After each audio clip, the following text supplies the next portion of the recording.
What's up guys, Chaos Shinobi here. This is what if OP Naruto is born with Senjutsu. Summary: ancient chakra somehow finds its way to Naruto. Follow Naruto as he grows and tries to balance this power out. Naruto and his team must grow strong to face the incoming threat that wants to consume the whole world. Chapter 1. She could see that Minato was nervous. His task was to make sure the seal inscribed on her stomach was kept intact.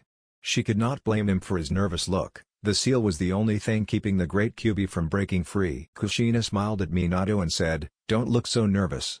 You have been up against bigger challenges than this." He looked down at his wife, giving her a forced smile. "I'm not nervous. It's just hard to see you in so much pain, Kushina." He took her hand and squeezed. "Never again."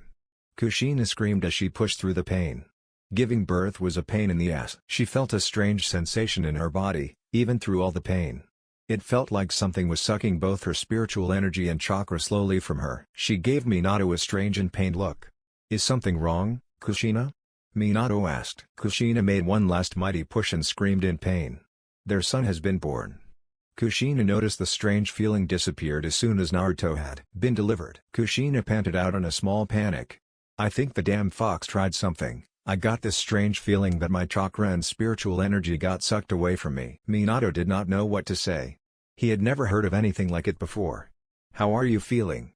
he asked her, slightly embarrassed about not coming up with something better to say. "The strange feeling is gone. I'm very tired though," Kushina said as she looked towards the nurse cleaning her baby. "I want to hold our son," Kushina said. The nurse nodded while cleaning the last gunk away. "Here is your beautiful son, Kushina-san and Minato-sama," she said as she put the baby in Kushina's arms. They both looked down at their newborn son, Naruto, and could not be happier. Everything they just went through went away as they watched the sharp gaze of their son. Naruto just laid there calmly watching them. He had bright, stormy blue eyes. His look was intense. It was almost like he was observing them. Kushina smiled and said, "Look at his beautiful hair." "He looks so much like you, Kushina," Minato said. "I knew he was going to get red hair like me. I could feel it." "He got your eyes though, even your intense stare." She winked at him. Minato gave her one of his famous intense stares, and then smiled and started laughing. They just sat there for a few minutes in silence. Is it not weird that he'd made no sound at all? Minato thought out loud. "Maybe, I don't know. I have been a parent just as long as you, silly." The doctor entered, congratulated them, and then asked to examine Naruto. The doctor took Naruto and started with some tests just to see if he was healthy. There was nothing wrong with the baby. He just got a strange feeling while holding him but said nothing to the parents. He gave Naruto back to the happy parents and congratulated them once again on having a healthy baby. Then he left. Kushina looked down at Naruto in her arms, then at Minato, and said, "Let's go home." She could not finish as she passed out. Minato panicked and was fast at catching the falling Naruto. He put him down in a crib, then went straight back to Kushina to check on her. He pushed her shoulder gently and said her name but got no answer. He called in a nurse to check on her. "She probably is just tired from the birth, she just needs some rest," the nurse said. Minato thanked the nurse and she left. He was still a bit shocked about everything. The thing about her getting her spiritual energy and chakra sucked worried him a great deal. He put a hand over Kushina's stomach and closed his eyes. He concentrated and found her chakra and spiritual energy strong but exhausted. That should be fixed with some rest, but he couldn't help but wonder what just happened. Flashback ends. Kushina slowly opened her eyes. She was met with a sharp pain and blindness and closed her eyes again. She groaned and slowly tried to open her eyes again. She gave them time to adjust to the bright light and could finally, after a few minutes, see her surroundings. She was still in the hospital, and when she tried to sit up, she noticed her body being a bit stiff and sore. She looked out the window and saw it was dark outside, so she guessed it was in the middle of the night as she heard no sounds either inside the hospital or outside. "My son," she thought. "And where is Minato?" She tried getting up from her bed but noticed her body was not following her commands. After a few minutes of struggle, she stood by the door in her hospital room and was just going to open the door to leave when it opened right before her hand could turn the handle. "Kushina, what are you doing? You should be resting," Minato said as soon as he saw his wife standing at the doorway looking half dead. She had no other thought in her head but her newborn son. "Where is our son?" she asked. "Tsunade is watching him. She has taken quite a liking to him." Minato smiled at his wife. He then grabbed his wife and led her back to the bed, where he sat down with her. "You have been out for 2 weeks, he looked at her with a hint of worry and said. "How are you feeling?" "I feel just fine, a bit tired but fine." "Why have I been out for so long?" Is that normal after giving birth? Minato looked out the window and sighed, then turned back to his wife. Tsunade could not find anything out of the ordinary, so I am not sure why you have been unconscious for so long. He looked at her and smiled. So long as you feel fine, we should not worry too much. He squeezed her hand. Now that I'm awake, I want to go home and see Naruto, Kushina said. Kushina and Minato talked a bit more, then Minato went to find a nurse to sign Kushina out. When they got home, they were greeted by Tsunade sitting on their living room sofa with Naruto. "Hi there little Kushina and Minato baka," she said while giving Minato a bit of a glare. Kushina watched Minato and wondered why Tsunade would call him baka. Minato just stood there, fidgeting with his fingers, acting nervous. "Little Naruto here is a special child," Tsunade said, smiling down at the baby. "He is not very talkative." Still Naruto had made no sound after 2 weeks, and Minato started to think there was something wrong with their son. "There's nothing wrong with him Minato, he's just a quiet child," Tsunade said, as she had done for the past week. Kushina glared at Minato. "You think there is something wrong with Naruto?" Minato defended himself saying of course I don't think there is anything wrong with Naruto, it's just what? Kushina did not let him finish. "I'm just new at this, Kushina," Minato said, taking a step back from his wife's death stare. "I don't think there is anything wrong with our child, I just can't help but worry a bit." Kushina grabbed Naruto in her arms and proclaimed, "He is the most beautiful child I have ever seen." Minato was fast with trying to be funny and pointed his thumbs at himself. "Of course he is beautiful, just look at this handsome, strong, and soon-to-be Hokage." He smiled at himself. He was usually no jokester. He saw his wife's annoyed look and quickly corrected himself, and he got the most beautiful mother as well. Kushina could not help but smile at her husband's antics. He was usually not a very funny person. With his position as soon-to-be Hokage, he had little time to goof around and just be himself. So seeing her stoic husband lighten up a bit made her smile. She could not help but wonder in the back of her mind though, Naruto has not even cried once. That's not normal right? "So Tsunade, did anything noteworthy happen while I was at the hospital?" Kushina said. "It has been quiet, as I said he makes no sounds. So he is quite easy to handle. I would also love a non-screaming baby." "That must be every mother's dream," Tsunade said, daydreaming about peaceful babies. "Your husband here has been quite the nervous wreck, running between here and the hospital the last 2 weeks whenever he was not with Sarutobi-sensei." "I have not been nervous," Minato said. "He has a reputation to uphold. He was the village's strongest shinobi, for God's sake. He does not get nervous." Both ladies started laughing at Minato's attempt to save face. In the middle of all this, little Naruto made an attempt to grab Kushina's hand. When Kushina gave her hand to Naruto, she suddenly yelped and instinctively snatched her hand from Naruto. Naruto had grabbed one of her fingers so hard it almost broke from the pressure. "I knew babies had death grips, but this is insane." "And what was that I felt? Natural energy from Naruto?" "Shit that hurts little Naruto," Kushina half screamed out. As soon as she said that she regretted it and thought she would make Naruto upset. She looked down at Naruto and he was just giving her a confused cute look. And she sensed at her own overreaction. "Tsunade, did you feel it as well?" Minato said as he had a frown on his face while thinking about what just happened. "Yes, I felt the natural energy, but he is just 2 weeks old." She was at a loss for what happened. There should be no possible way for him to gather natural energy at 2 weeks old. It takes ages for extremely disciplined shinobi to learn of Senjutsu, and even that is extremely rare. Well, this was mostly just a fluke. We need to keep a check on Naruto though. Senjutsu is extremely dangerous to the user if not controlled in the right way, Minato said. As a sage himself, he knew 1 or 2 things about the art of Senjutsu. He had to check with Jiraiya about all of this as well. Kushina was a bit shaken up but was just happy that Naruto showed some form of instinct to interact with her, even if it almost broke her finger. She watched Tsunade and Minato bicker back and forth about Senjutsu and the strange phenomenon that just happened. She looked down on Naruto's face, and he was tracking her every movement with his piercing blue eyes. "You are going to be a strong shinobi in the future, won't you little Naru-chan?" For the first time in 2 weeks, he made a little giggle sound and just fell asleep. All 3 adults were stunned and fell silent just watching the small child. Little did they know, this little guy would one day change the world. Time skip 8 years. Naruto stood in the Hokage office waiting for the adults to speak their minds. He had just come back from yet another successful solo A-rank mission, but there was a problem. He had killed a whole squad of 5 Taki shinobi. His mission was to kill an A-rank missing nin from the Kuza country. How could this have happened? Taki is our ally. This could spell a diplomatic disaster. Taki is a small country but has a lot of trade with Konoha. were the thoughts of some people in the room. Koharu Utatane and Homer Kato, two of the Hokage's advisors, glared at the small Chunin who just stood there with his usual stoic face. Why in the world would you kill our allies? What happened? Do you even know what problems you may have caused? Koharu growled out. Danzo Shimura just watched everything with an amused look on his face. He liked how Naruto handled himself, even if he was just 8 years old. What he hated about the child was that he could not control him. Especially because of that damned Minato. He would someday get his chance, he thought. I will find a way to break you, Naruto, then I will mold you into my image. During all this, Minato was in deep thought. I knew this would eventually happen. He always takes everything too literally. He does not understand social cues or when to look underneath the underneath. He signed and then said, silence. No one could deny the authority of the Hokage and everyone fell silent. Naruto, explain yourself, Minato said as unheartily as he could not to upset Naruto. He already had quite a strained relationship with his son and did not want to make it worse. He was forced to act as the Hokage in this matter though, and not as a father would. Naruto looked around the room at the different faces and could not understand the big deal. I had just completed my mission of eliminating the missing Ninkazu Migmue rank from Kusa. Then, on my way back to Koona, I met up with 5 shinobi from Tokyo on the border between our countries.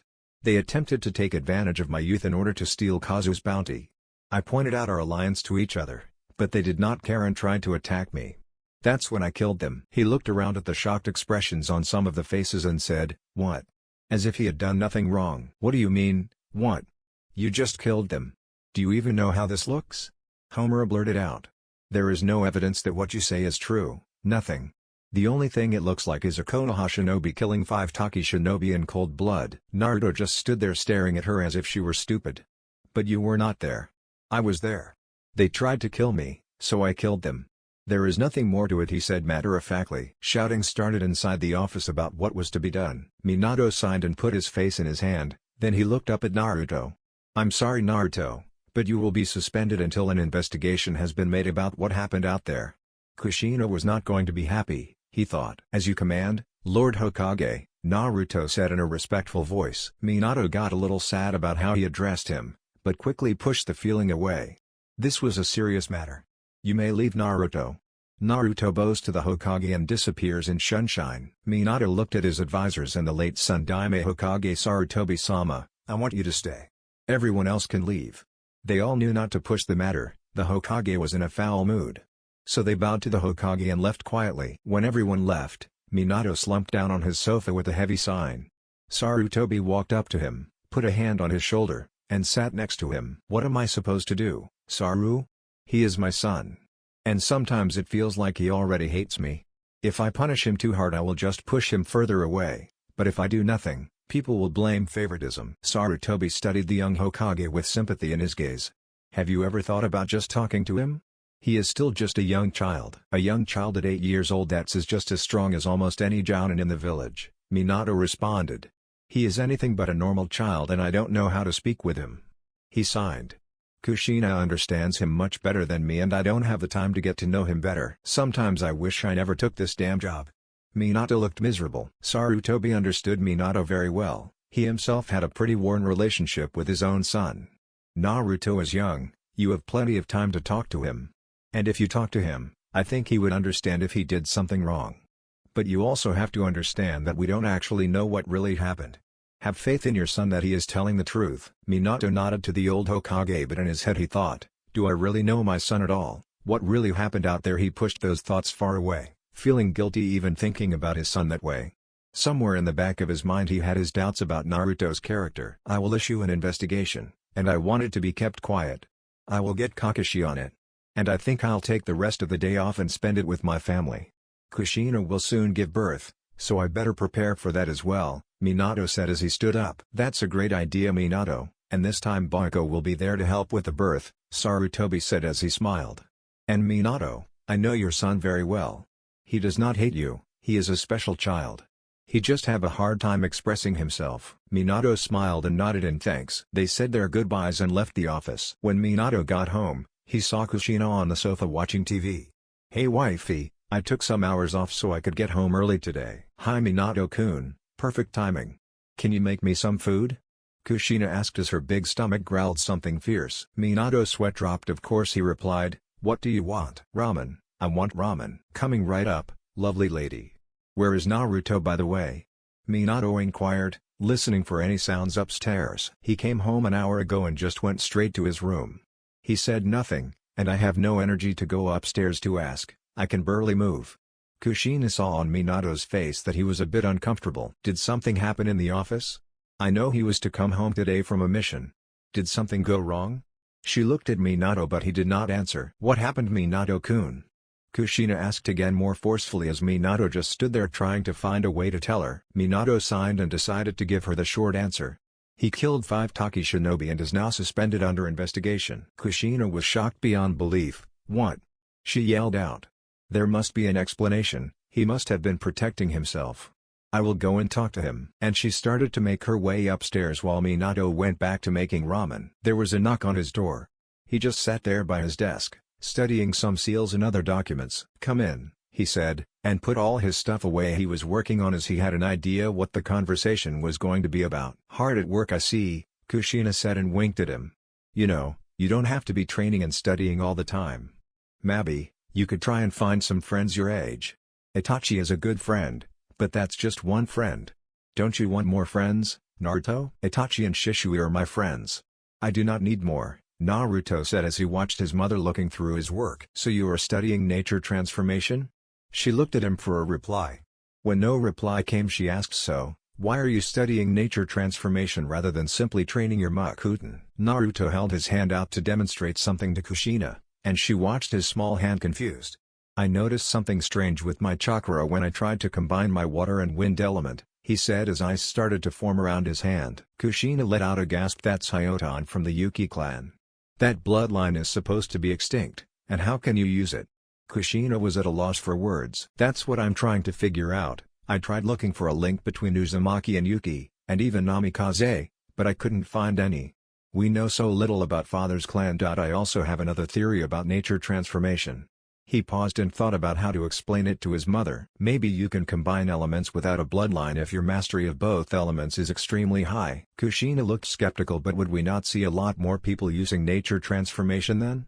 If anyone can do it with enough training? If my theory is correct, it would mean you would have to have mastery of your element on the same level as Tobirama Senju had over Suten, if not even higher, and then you have to have at least 2 elements on that level.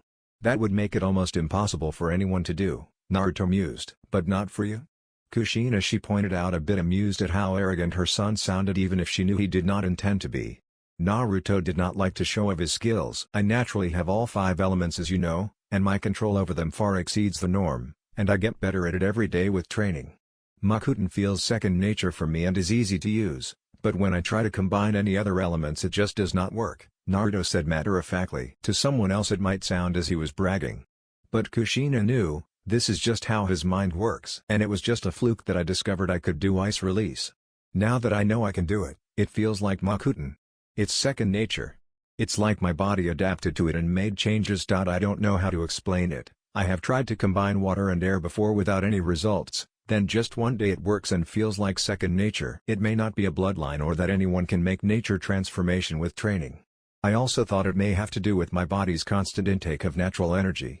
Me being infused with Senjutsu since I was born may have changed something biologically in my body. Kushina did not like where this conversation was going as there were no real answers.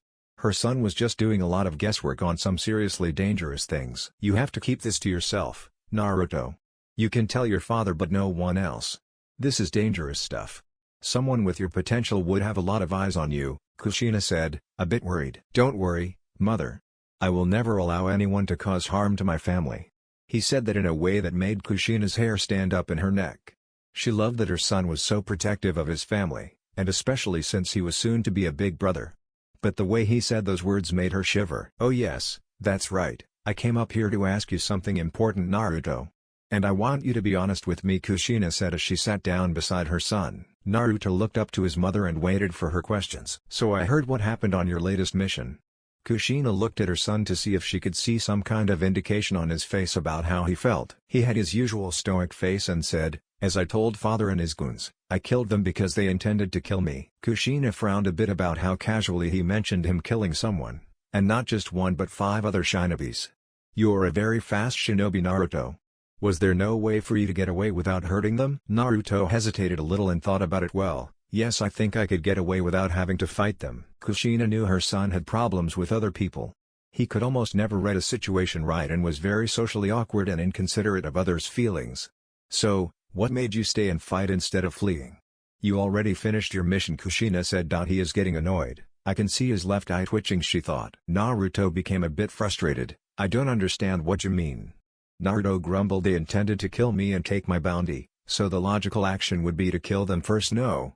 He looked at his mother and saw she had a troubled look on her face. You are not fully wrong, Naruto, but killing should always be a last resort. You can't just kill everyone that intends to harm you or the people you love. Sometimes you just have to leave the situation or solve it in a matter where killing is not involved. She paused to see if he gave any indication about understanding what she just said. Do you understand what I mean, Naruto?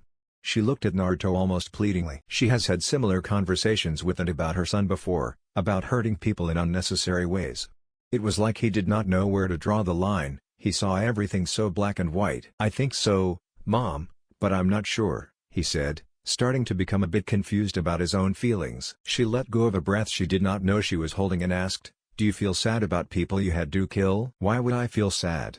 They made their own choice attacking me. That makes them bad people, yes? Not everyone you kill is a bad person, they probably had family and friends themselves. Naruto looked at her and said nothing. Kushina could see he was confused and asked, if someone from another village was ordered from their Hokage to kill me or your father, does that mean me and your father are bad people and deserve to die?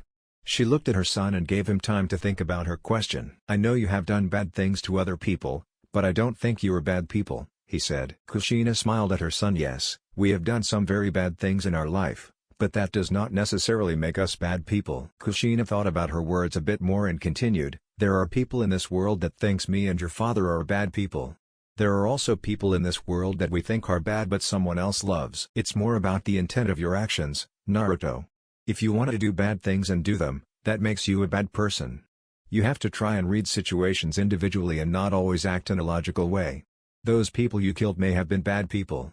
What they did was wrong and should be punished in some way, but you took it upon yourself to kill these people for their transgressions, when you clearly have the ability to either run away and leave the situation or capture them for their crimes. You killed them, Naruto. That was your choice, right or wrong? He looked up at his mom with somewhat sad eyes and asked, am I a bad person, Mom? That question almost crushed Kushina's spirit. She hugged her son tight and said, no Naruto, you are not a bad person. You just have to learn to consider your actions and the consequences they bring. He looked at his mother. I'm sorry, Mom, and for the first time in his life he cried. If there was one thing Naruto could not take, it was when he disappointed his mother or when he thought she would look at him as a bad person. He still didn't fully understand what his mother was saying about the whole. He promised himself he would dedicate himself to learn more about feelings of other people and consider his actions' potential consequences in the future. Come downstairs with me and have some ramen. Your father is cooking, Kushina said as she wiped away her son's tears. Somehow seeing him crying made her somewhat glad. It may not be something a mother should be glad about, but even the smallest emotion from her son was something to embrace, as he almost never showed any kind of emotion. That night after dinner, Naruto laid in bed with his thoughts. People called him the genius of the century. Especially his perverted godfather Jiraiya. He liked to boast about how great Naruto would become, and wanted as much credit as possible for training young Naruto. But with all his genius and skills, he could not understand why killing those 5 shinobi was wrong. Yes, he could have ran away and they would live to see another day, but they attacked him. They made their choice and that choice was to die. He did not feel happy about killing them, but he did not feel sad either. He did not prolong their deaths, he made it very quick and painless as he usually does. Is that not a mercy? Surely these bad people would otherwise go on and do bad things to other people? So he may have saved some other good people and possibly even bad people. He noticed that he tried to rationalize why he killed them, and for him it made no sense. He did not care if they lived or died, he only did what he thought was right in the moment to save himself. At least that was what he told himself. Deep down he knew these people deserved to die, if only for being so stupid. He tried to push those thoughts away as he knew his mother would be upset for him thinking like that. He promised his mother, so he would do all he could to try and understand other people's feelings better. He was going to ask Itachi and Shushi about these strange matters tomorrow when he trained. He may even ask his father. He knows he usually gave the old man a hard time. His father was the Hokage, so he got very limited time with him, and Naruto held a bit of resentment towards him because of that. But deep down he cared for his father just as much as his mother. Naruto's protective instinct of his family was almost unhealthy at times, giving space to some rather awkward birthday parties and such. When he learned Makuten at age 6, he covered their whole yard with big trees so no one could get close to the house and hurt his family. It took them 2 days to cut down all of them as he infused the trees with Senjutsu as well. Yes, I think I will stop by father's offices tomorrow and talk to him before training. I got a lot of time now anyway when I'm suspended. It's good timing as well as now I can train my ice release before using it in action. Naruto did not often get excited, but the thought of trying to combine his wood release with his newfound ice release gave him goosebumps. Oh, the possibilities, he thought, and drifted towards sleep with a small smile on his face. Chapter 2, Friends. When Naruto woke, everything from yesterday was still fresh in his mind. He looked at his clock and it said 05:30. Perfect, maybe I can catch Dad before he leaves for work. He went to his bathroom to freshen up and then left his room to go downstairs. He was quite excited this morning. He even formed a small layer of ice on the handrail of the staircase to try out his newfound ability Hyoton. This should be fun, he thought, and then proceeded to jump up on the handrail to glide downstairs on his butt. He picked up quite a lot of speed even if it was just a small distance and flew off the handrail towards the ever-so-precious cabinet. He did some quick thinking and made an acrobatic maneuver to land on his feet. He landed just inches away from his mom and dad's cabinet where they keep all the family photos. He swallowed hard. Maybe I should not use Hyoton inside, at least not in that way. If I destroyed the cabinet, Mother would have my head. He was so caught up in his shenanigans that he did not notice his mother standing behind him with her arms crossed staring at him. That's unusual. I almost never see him so excited, Kushina thought with a smile on her face as she saw her son flying down the stairs and almost crashing into their cabinet where they kept all of the family albums and other family-related things. So, I see you are up and about early today. Naruto slowly turned towards where the voice was coming from. He saw his mom standing there staring at him with her arms crossed out. Oh shit, Naruto thought. Kushina could see the horrid expression on her son's face and felt amused. Not every day you see him scared shitless. This reminds me that he is still just 8 years old and not some cold-blooded killer. She thought about letting him sweat a bit, but decided against it. It's alright, Naruto, I'm not mad. She smiled and looked at him. You should refrain from using techniques like that inside though. I would love to keep our family home intact. I promise I won't do stuff like that again inside the house, Mom, Naruto said as he let go of a breath he was holding. His mother could be a very scary person when she wanted to be. She was the only one able to make his father turn into a scared little cat when she wanted to. His father would never admit that though. Mom, why is Dad not home? Naruto wondered. Usually his father did not go to work until 6:00. He went to the office early.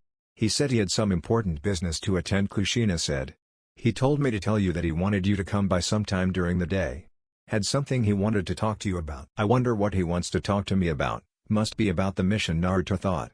Great. I have something I want to ask Dad anyway, Naruto said as he started to move towards the kitchen to make some breakfast. He only had a small breakfast as he does not like to work out with a full stomach, and he was going to train right after he visited his dad. Itachi and Shisui are going to flip when they see my ice release, Naruto thought. I'm leaving now, Mom. I will be home later tonight. Going to train with Itachi and Shisui today, Naruto said as he opened the front door. See you later, Naruto, and don't do anything stupid. You are still under investigation, remember? Kushina yelled out from the living room. And say hi to the Uchiha boys from me. Yes, Mom, I will behave, I promise, he said and left for the Hokage Tower. When Naruto entered the Hokage Tower, he noticed there were more people there than usual.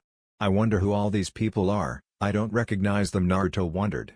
He walked towards his dad's office and saw his secretary outside looking busy filing through a pile of papers. He walked up to her. Hi there, Miss Secretary. I'm here to see the Hokage. She looked down over her desk and saw Naruto standing there looking up at her. She felt a shiver going up her spine. The Hokage's son always gave her the creeps and she did not know why.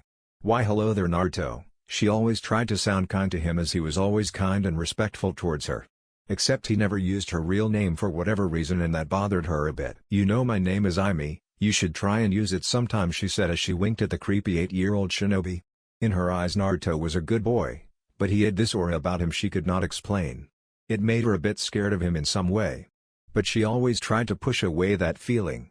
I will check if the Hokage is not bussy, he has a lot of visitors today. She went to knock on the door and when there was no answer, she opened the door and went inside the office to check on the Hokage. Hokage-sama, your son is here to see you. She got no response from the Hokage. He looked like he was in deep meditation. Hokage-sama? She asked again. Huh? Aimi-san? I'm sorry, did you say something? Minato said as he woke up from his meditation. Your son is here to see Hokage-sama, she said. Ah yes, you can send him in. Thank you, Ami-san. He smiled at her. She just smiled back, nodded and went back outside to fetch Naruto. Naruto-sama, the Hokage is ready to see you now, she told the small child and opened the door for him. Thank you, Ami-chan, he answers and winks at her before entering the office. Chan? He is a strange kid, that one. She thought, a bit amused as she watched him go. He never used my name, and now the first time he does he adds Chan. He must be in an especially good mood today. Naruto entered the office and saw his father sitting by his desk looking at some papers with a frown on his face. Hi Dad, Naruto said as he made his presence known. Dad? He almost never calls me that, he either calls me father or Lord Hokage, Minato mused. The Hokage's mood changed completely in the span of a few seconds and he beamed with joy. He figured his son was in a really good mood, and that would make it much easier to talk to him. Naruto saw this and wondered what could change his father's mood so quickly. Hello there, Naruto-kun. It's great you came early as I have a lot of meetings today with traders from Iron Country.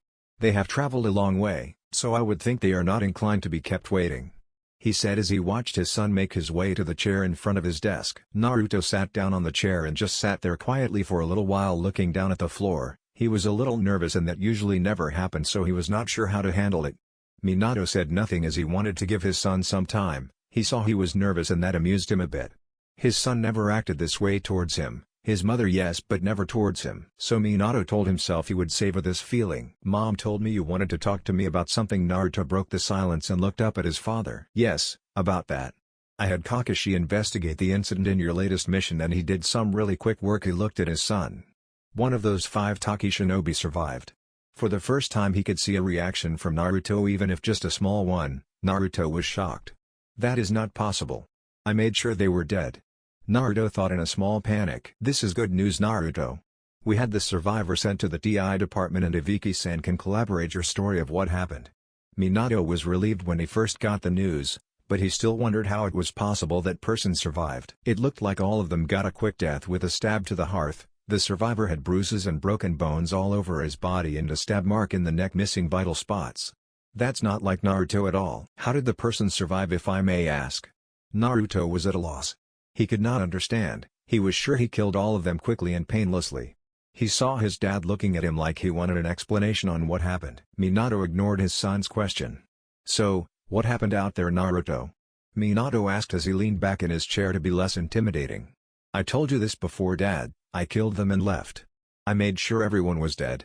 I'm sure of it. Naruto was slowly panicking. What is going on? What is this feeling? It's like I can't think clearly. Minato started to get a little nervous. His son was not known to be a liar. He could actually not come up with a single instance his son has ever lied to him. The one that survived had bruises all over his body and a stab wound to the neck that did not hit anything vital. He even had a few broken bones, he told Naruto. Naruto just sat there and said nothing. He was in deep thought. This is not how I remember it. What is going on? Is my mind playing tricks on me? Or is this whole thing a trick to test me somehow?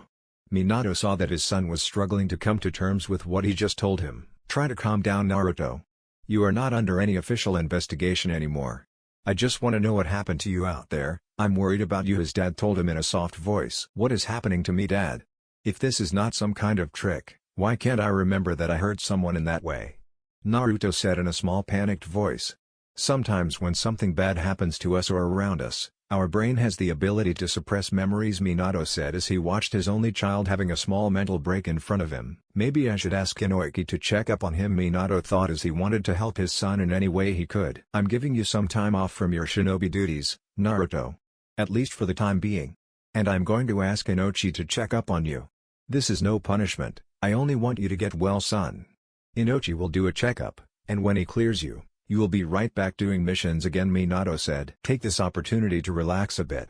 You are always on missions or training with Itachi and Shiushi. You are just 8 years old. Try to do something that children do and see if you can meet some people your age. He watched his son ponder on this. It was hard for Minato to watch his son like this. I should never have made him an active shinobi at such an early age. He got tremendous potential, but we snuffed his childhood away. Shinobi life is the only life he really knows. He thought as he went to his desk drawer and pulled out an item. Here, Naruto, take this home with you, and he gave Naruto what looked like a sealing scroll. What's this? Naruto asked as he took the scroll in his hand and studied it. It almost looks like a normal storage scroll. Naruto knew a lot about seals, but did not recognize this design. I know I just told you to relax now that you have some time off. But as you know, your mother will give birth in around 2 months. In that storage scroll is all the information about your mother's seal that keeps the Kyuubi at bay, Minato said as he walked around his desk and sat beside Naruto. As to why you may not recognize the seal is because it's a special Uzumaki blood seal design. It needs Uzumaki blood to open as it's highly classified information in there. Minato smiled at his son. I want you to study it, so you can be there and help your old man out when your mother is going to give birth to your siblings. Your Mokuton will be a great benefit to keep the Kyuubi at bay if anything should happen. Naruto looked up at his father with shock on his face. Are you sure I can handle it? Naruto asked, first time in his life doubting himself a little. I mean, I have never used Mokuton before against a Baijuo. I'm sure you will do fine, Naruto. You are my son after all, Minato said as he tried to reassure his son. I believe you can do anything, Naruto, if you put your mind to it. You are an exceptionally talented shinobi. Even amongst geniuses you stand out. Minato stopped himself from praising his son more. He did not want to give his son a big head. Naruto smiled up at his dad. He usually never cared about anyone praising him. But when his dad did it, it makes him feel good inside. Thanks, Dad, I will do my very best to make sure Mom and my siblings are safe. His dad gave him a hug and told him how proud he is of him. I'm sorry I have to cut our conversation short, Naruto. But I have a lot of clients waiting for me, so I have to get back to work, unfortunately, he grumbled. He really liked having time with his son, but work always got in the way. It's okay, Dad, I'm meeting up with Itachi and Shiyoshi to train soon anyway, he said as he made his way towards the office door. As he stood in the opening, Naruto turned around to his dad and said, oh, and by the way, I just learned how to use Hyoton. Bye, and then he left with a smirk on his face. Minato just stood there gobsmacked. What in the hell did he just say? He thought. Minato was confused. Did he hear his son right? He thinks his son just told him he can use Hyoton. One thought occupied his mind. How interesting conversation you had with your son just now. Hokage-sama Kakashi materialized in the room. He will make a great big brother. Minato turned around to his student. Kakashi, eavesdropping are we? And smiled at him. Make sure you keep an eye on him, Kakashi, his mental state is unstable. I need to figure out how to help him. Can you even imagine what a person with Naruto's potential could do if his mind snapped? We need to make sure that does not happen. I love my son, but the reality is, if his mind breaks there is no telling what he could do. Don't worry, Sensei, I will keep watch over him. He has a good heart, whatever happens I don't think you have to worry too much. Kakashi saw that Minato was bothered by his son's mental state and said, if I know Kushina as well I think I do, she will run through hell and back before she lets Naruto go off the wagon. Minato looked up at Kakashi and gave him a small smile. I think you are right. Whatever Kushina wants she gets, and they both shared a heartfelt laugh. There was a knock on the door. That's my K, and just before Kakashi disappeared he said low to himself, but enough for Minato to hear Hyoton, huh? And then used Sunshine. The Hokage just looked at the spot where Kakashi was a second ago. Hyoton indeed, I really need to spend more time with Naruto. Then he straightened up in his chair and put on a smile. Come in, he called out to the one knocking on his door. Naruto entered the training ground at the Uchiha compound where he usually trained with Itachi and Shisui. He found that the training ground was empty. Strange, they never miss training. The clock was 07:30, so Naruto was a bit late. Maybe they left when they noticed I was not here. Naruto shrugged his shoulders. Well, I might as well get some training done. And he started with some warm-up. 15 minutes into his warm-up he saw Itachi and Shisui walking towards the training grounds. He waved at them when they were far away, and they waved back. Shisui was the first one to speak up when they were close enough. Itachi was more like Naruto, and did not speak that much. Hi there, you little squirt, Shisui said as he grabbed Naruto around his neck with his arm and ruffled up his hair. Stop that, Shisui, I'm not a child, Naruto whined and pried the older Uchiha off from him and gave him a glare. But are we not children of Naruto-kun? We both are 8 years old, Itachi said matter-of-factly. Oh, stop it, Itachi, Naruto said. We are shinobi, not children. You should lighten up a bit, Naruto, Shisui said and smiled at both children. Naruto just grumbled something no one could hear. So why are you so late to training? Naruto asked, as he started to spin a kunai around in his hand. My father wanted to talk to us about some clan affairs, Itachi said. Clan affairs? What kind of clan affairs? Naruto asked. He knew about the Uchiha's problems with the village. He is the son of the Hokage after all, so he knew a lot of the dealings inside the village. Shisui answers before Itachi could say anything. You know, this and that about how great the Uchiha are, Nothing special really. Just some boring stuff. Naruto spaced out for a moment. I know Fugaku, he is anything but boring. He is an arrogant prick. Naruto never voiced his opinion about Itachi's father though. So what's new with you, Naruto? We have not seen you since you left for your last mission over a week ago, Shisui asked. Itachi was watching Naruto like a hawk. Itachi is a very perceptive boy, so he knew something happened that changed something in Naruto, he could see that much. But what would that small change bring? He wondered about his close friend. Well, you see, I got suspended. But not anymore, now I just have some time off until Inoiki can clear me for duty, Naruto said, and watched how his friends would react. Itachi was just watching him, saying nothing. This should be interesting, he thought. But Shisui was another story. He was gaping like a mad fish at him. It looked like he wanted to say something, but was in such shock he could not get any words out. You may want to close your mouth, Shisui, before a family of flies builds a home in there, Naruto said, a bit amused about Shisui's reaction. Damn, Naruto, you must have done something really stupid to get your father to suspend you, Shisui said as he now stopped gaping like a fish. I would not call it stupid, just a small misunderstanding is all. Naruto replied.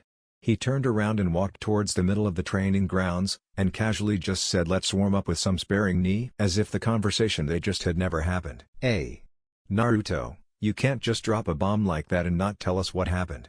We are your friends, are we not? Shisui said to Naruto. It's nothing serious really, Naruto replied. I agree with Shisui, you should tell us why your father suspended you. We are friends after all, Naruto. Itachi said in a cool voice. And why would you need to have Inoiki to clear you for duty? Shisui added as he was curious. Inoiki was the village's official head scrambler. Well, okay then, I will tell you. But as I said, it's not a big deal really, Naruto said as he thought about how to tell them a very short version of what happened. He did not really want to spend his precious training time on these small matters. That's what he at least told himself, that it was a small matter. But deep down he knew something strange was happening to his mind. I still can't remember what happened to the guy that survived. My memories of the events do not fit reality.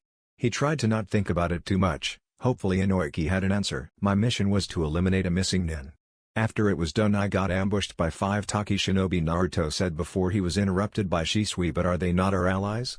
Naruto just sighed. Yes, they are in an alliance with us, as I told them. So long story short, they attacked me and I killed them. You killed them? Shisui asked, not really believing it. It was not like he did not think Naruto had the capability. But surely he would know not to kill allies. He glared a bit at Shisui and said, why would that surprise you? I just told you they attacked me, didn't I? But they were your allies, Naruto. I'm sure you could find another way of solving the situation without killing them. Shisui did not like killing, so he avoided it whenever he could.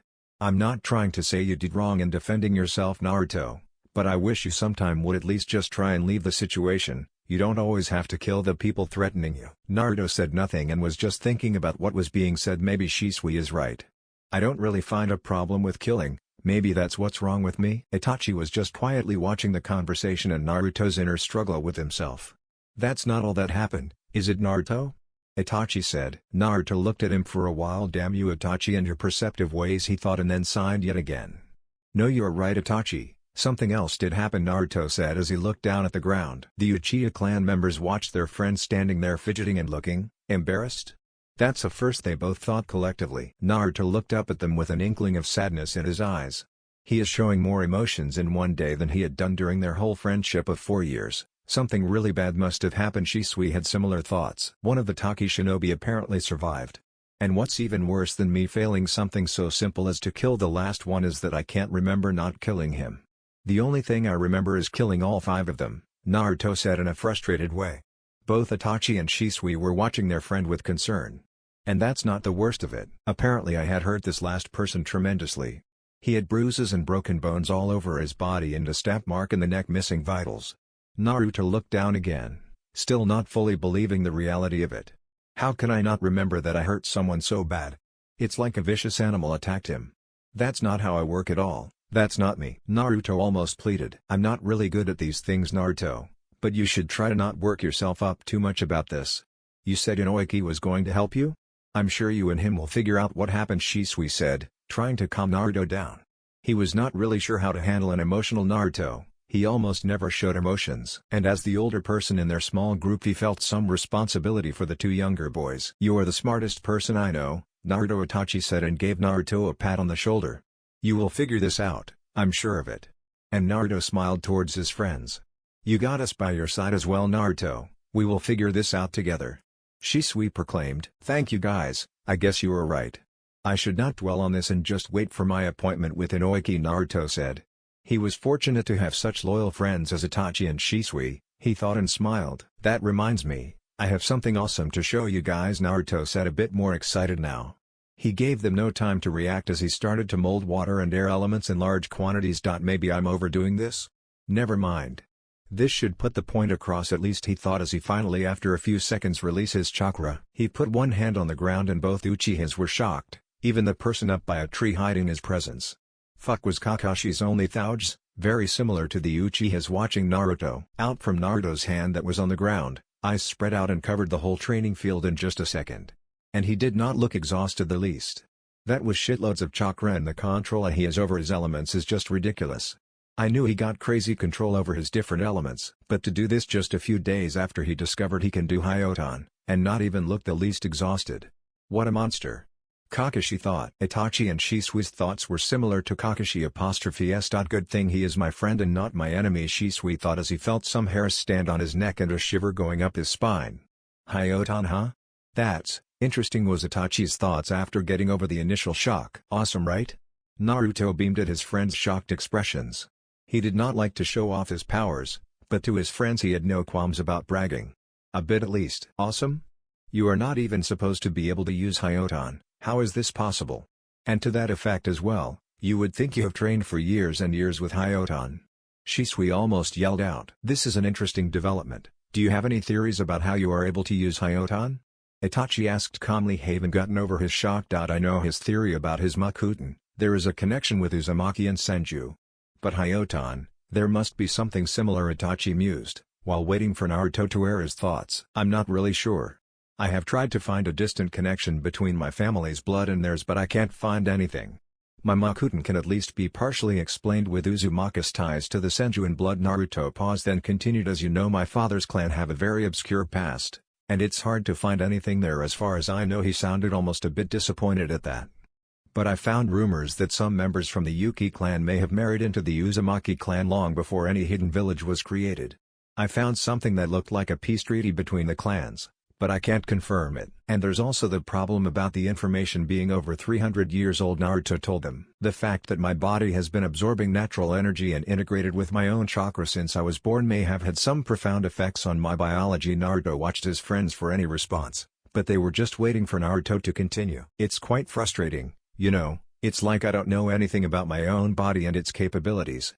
Naruto said. You are able to wield Makuten and Hyoton with such mastery at your age, even Hashirama Senju would be hard-pressed matching your talent over the elements. And you find it frustrating. You are one funny guy, Naruto, Shisui said as he rolled his eyes at Naruto, then started laughing. You should feel happy, there's no one else in the world, at least that I know about, that can do some of the things you are capable of. It's not like I'm not happy about it. This will just make it easier to protect the people I love. But I still have this need to know for sure why this is happening to me, you know? Naruto said. And this memory loss thing, what if that is connected to all this somehow? I need to know. Naruto sighed. He did not like when there was something he could not figure out. My advice is to just give it time, Naruto, Itachi told him. You will just drive yourself insane thinking too much about this. Maybe that's what's messing with your memory. Something may come up in the future that will explain everything for you. Itachi paused and thought for a bit. You must practice patience, Naruto. That is one of the most important aspects of being a shinobi after all. You are right, Itachi. I will try to leave this matter behind and wait for the answers instead of running after them. Naruto smiled at the thought. Maybe this was the best, just dropping the chase of an explanation for everything. Shisui smiled at Naruto for dropping it. He knew this was stressing him out and that was not good for his mental health. I agree with Itachi-san. You are better of not thinking about it too much. Kakashi was still watching them, very interested in their little conversation. They are right about him stressing himself up about this. Maybe this is what caused his problem with his memories. He mused on that thought for a bit. Kakashi cared a great deal about Naruto. He was a very close friend to the Uzumaki/Namikaze household, especially Naruto's father Minato. He was like a father to Kakashi, so Kakashi had started seeing Naruto as his little brother. I'm glad you have such great friends, Naruto. Protect that bond with everything you have. Then Kakashi used Sunshine and disappeared from the tree. Naruto looked up towards the spot Kakashi just disappeared from. So Dad, is Kakashi watching me? Is he really that worried about me? Or is he worried about what I may do? Naruto pushed those thoughts away as quickly as they came. What am I even thinking? I should have more faith in my dad. Of course he should be worried, even I am worried about my own mental well-being. Naruto dropped his line of thinking and turned towards the two Uchihas. So is anyone up for a spar? Naruto said as he did some small jumping motions to limber up his joints. Both Itachi and Shisui seemed to brighten up a bit. The conversation they just had was a bit gloomy. Some physical exercise was very welcomed. Let's do only taijutsu and weapons then, Shisui said quickly, not really feeling up to a ninjutsu battle with Naruto. Afraid I'll make you into a popsicle, Shisui-san? Naruto winked at him. Yes, actually I am, Shisui answered.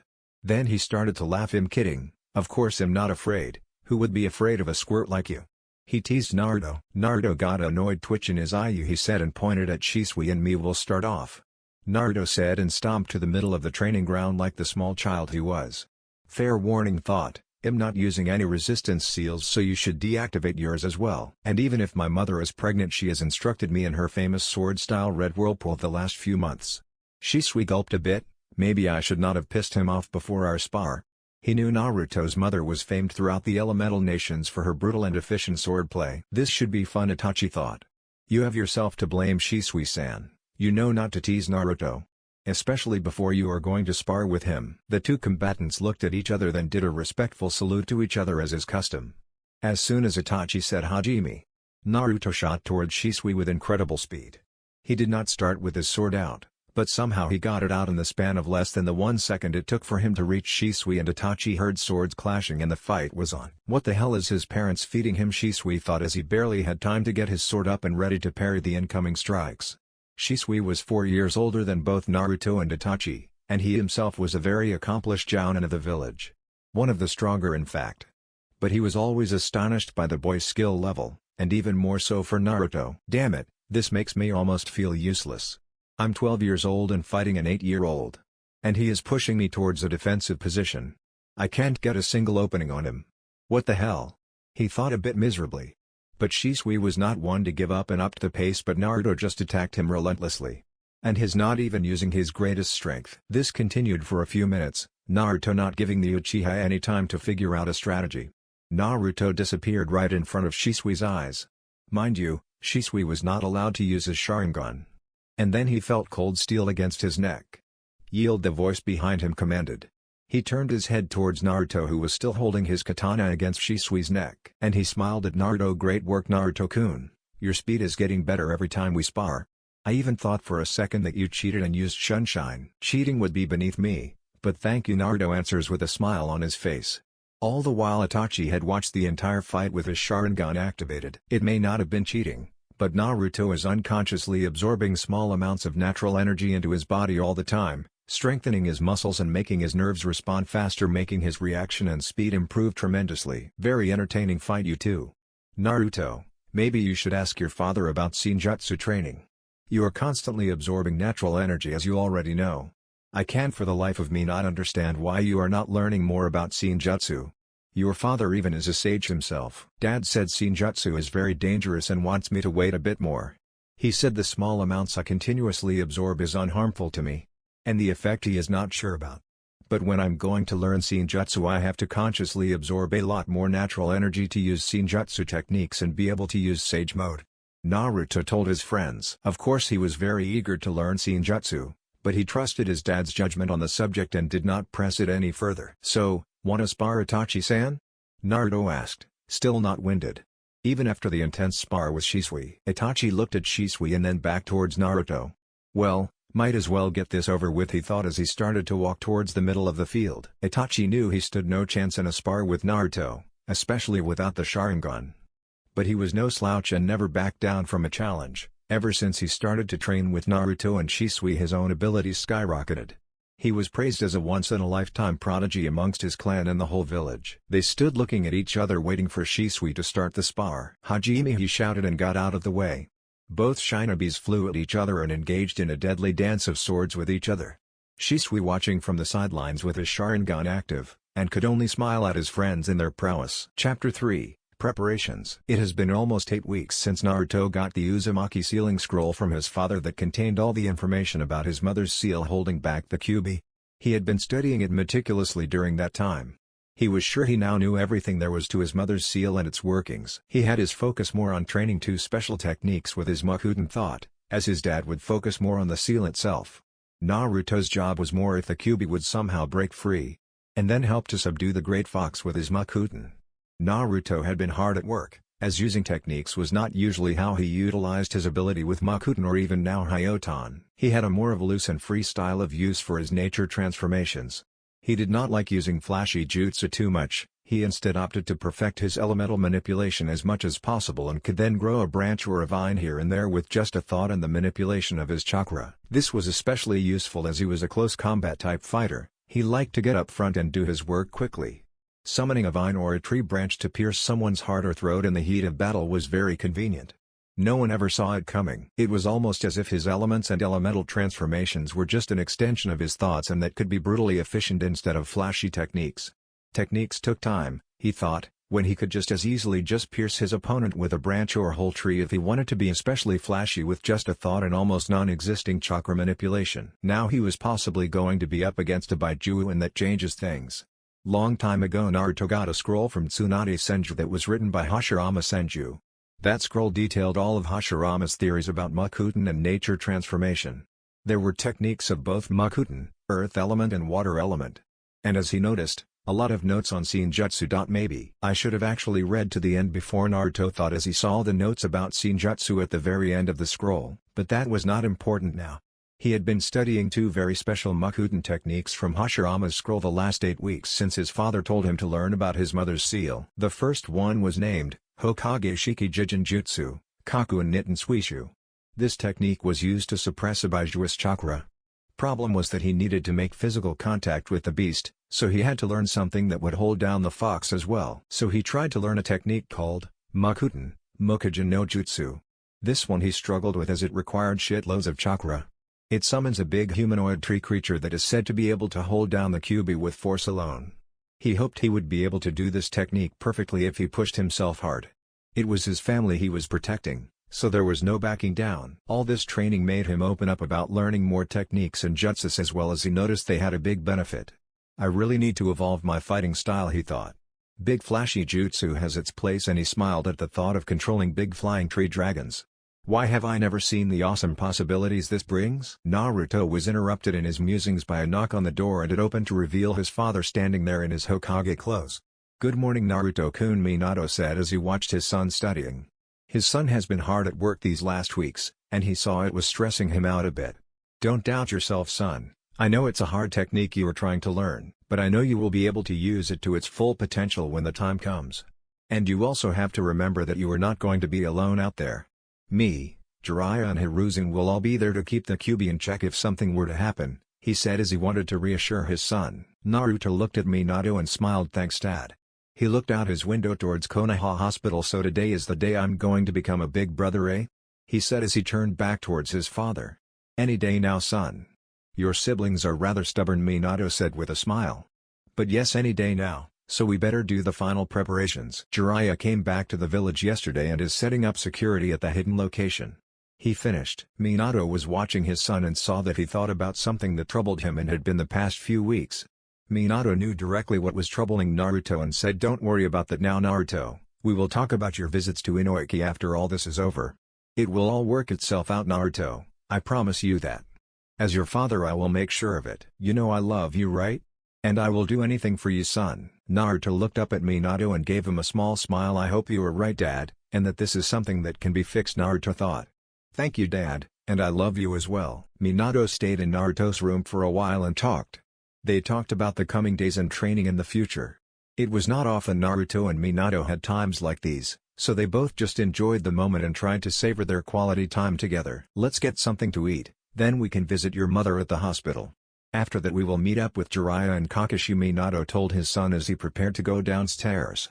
As Minato stood up, he noticed the scroll from Tsunade that Naruto had been studying and saw that a lot of the different jutsus had been marked, like some kind of reminder. "So you are thinking about learning more jutsu? I thought you didn't like flashy jutsus?"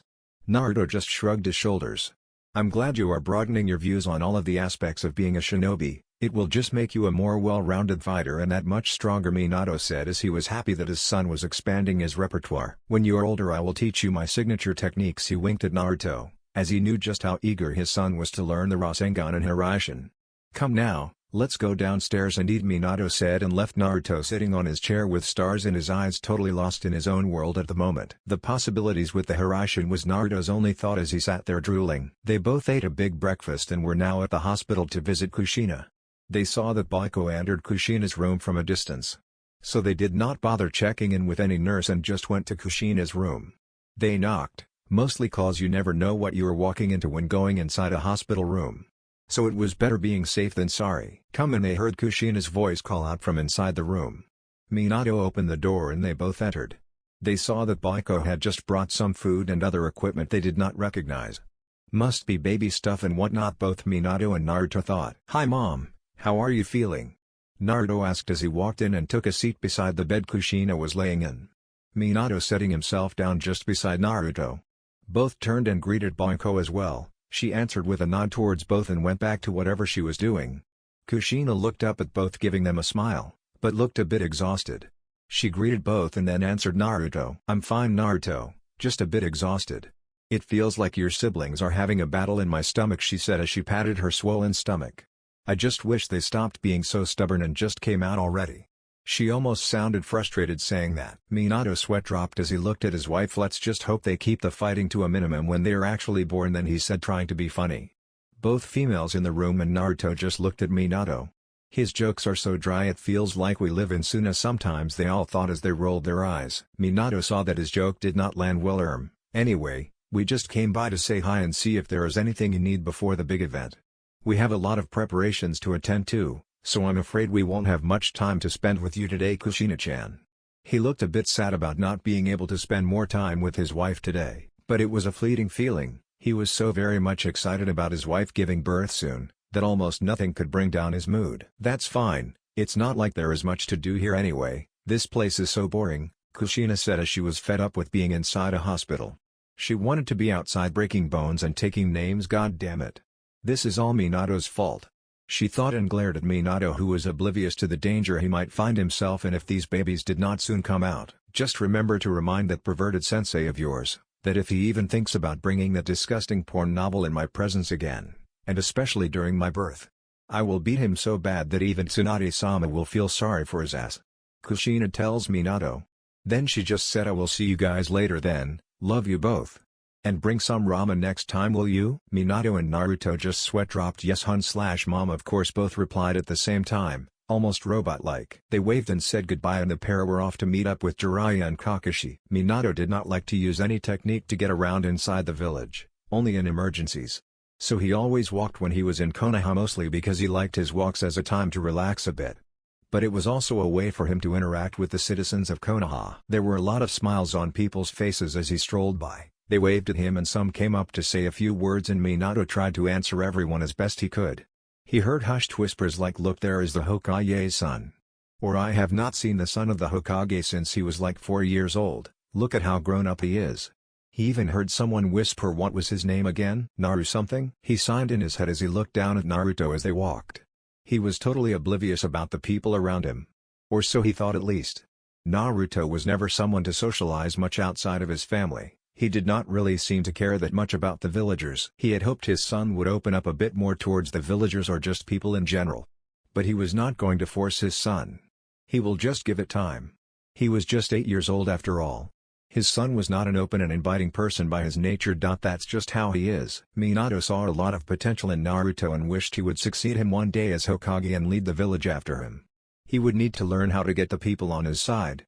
He thought with a small frown. But that is a long time away now anyhow, I should just give it time and let him figure it out himself naturally.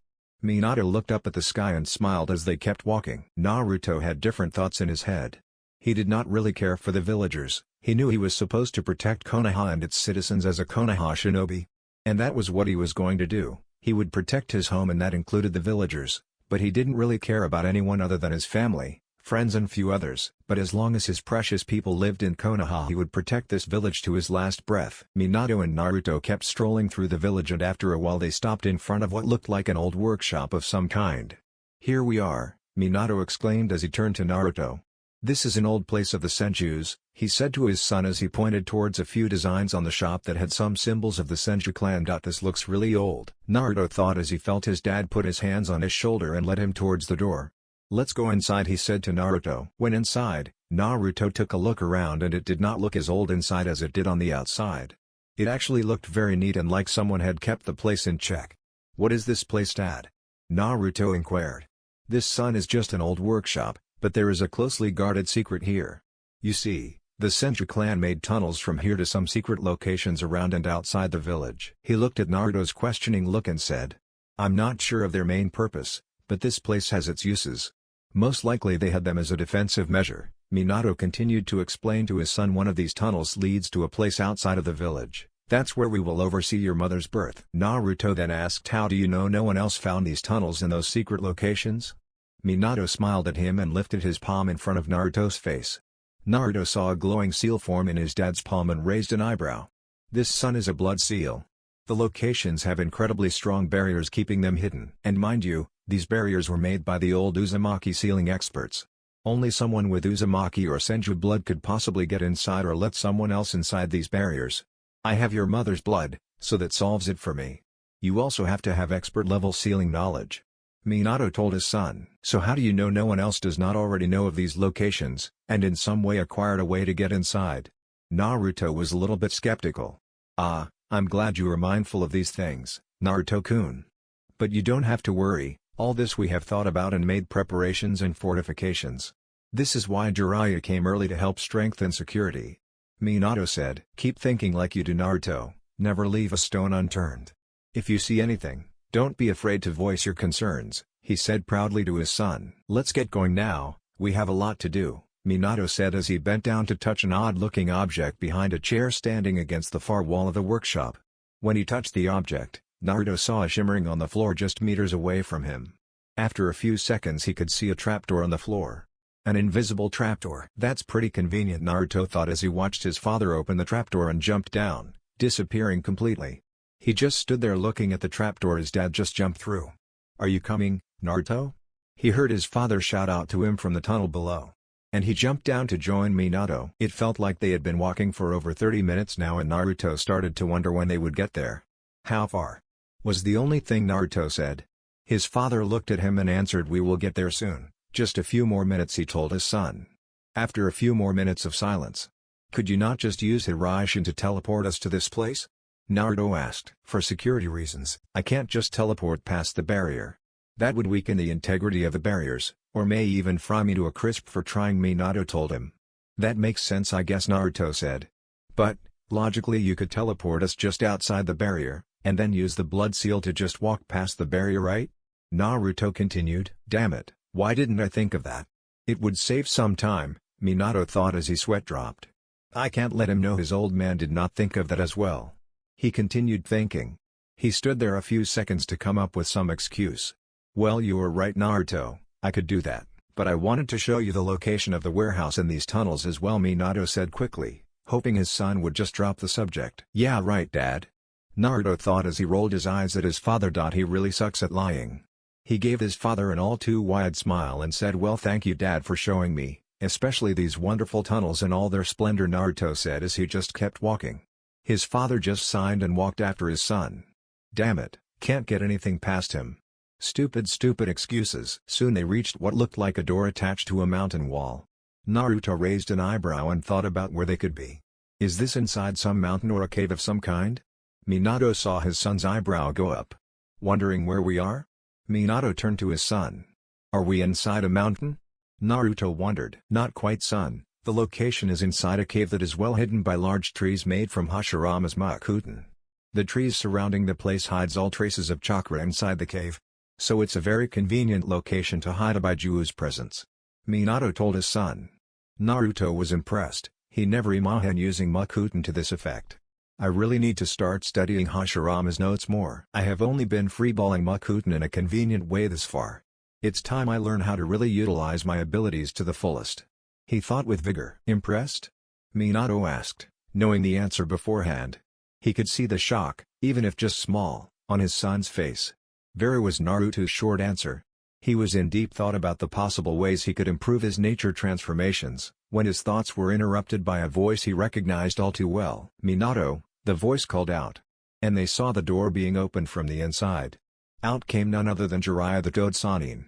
"Ah, finally, what took you so much time? We got a lot to do, boy. We done." He stopped himself and looked left to Minato and saw he brought his son with him. "Ah, well, hello there, little Naruto. Surprised seeing you here." And Jiraiya looked towards Minato as he wanted an explanation about Naruto's presence. "I brought Naruto here to act as a safeguard if anything would happen. His Makuten could be of great benefit to us. He even learned everything there is about his mother's seal." Minato told his sensei. "He is just a child, Minato. Not someone who could possibly be fighting the Kyuubi.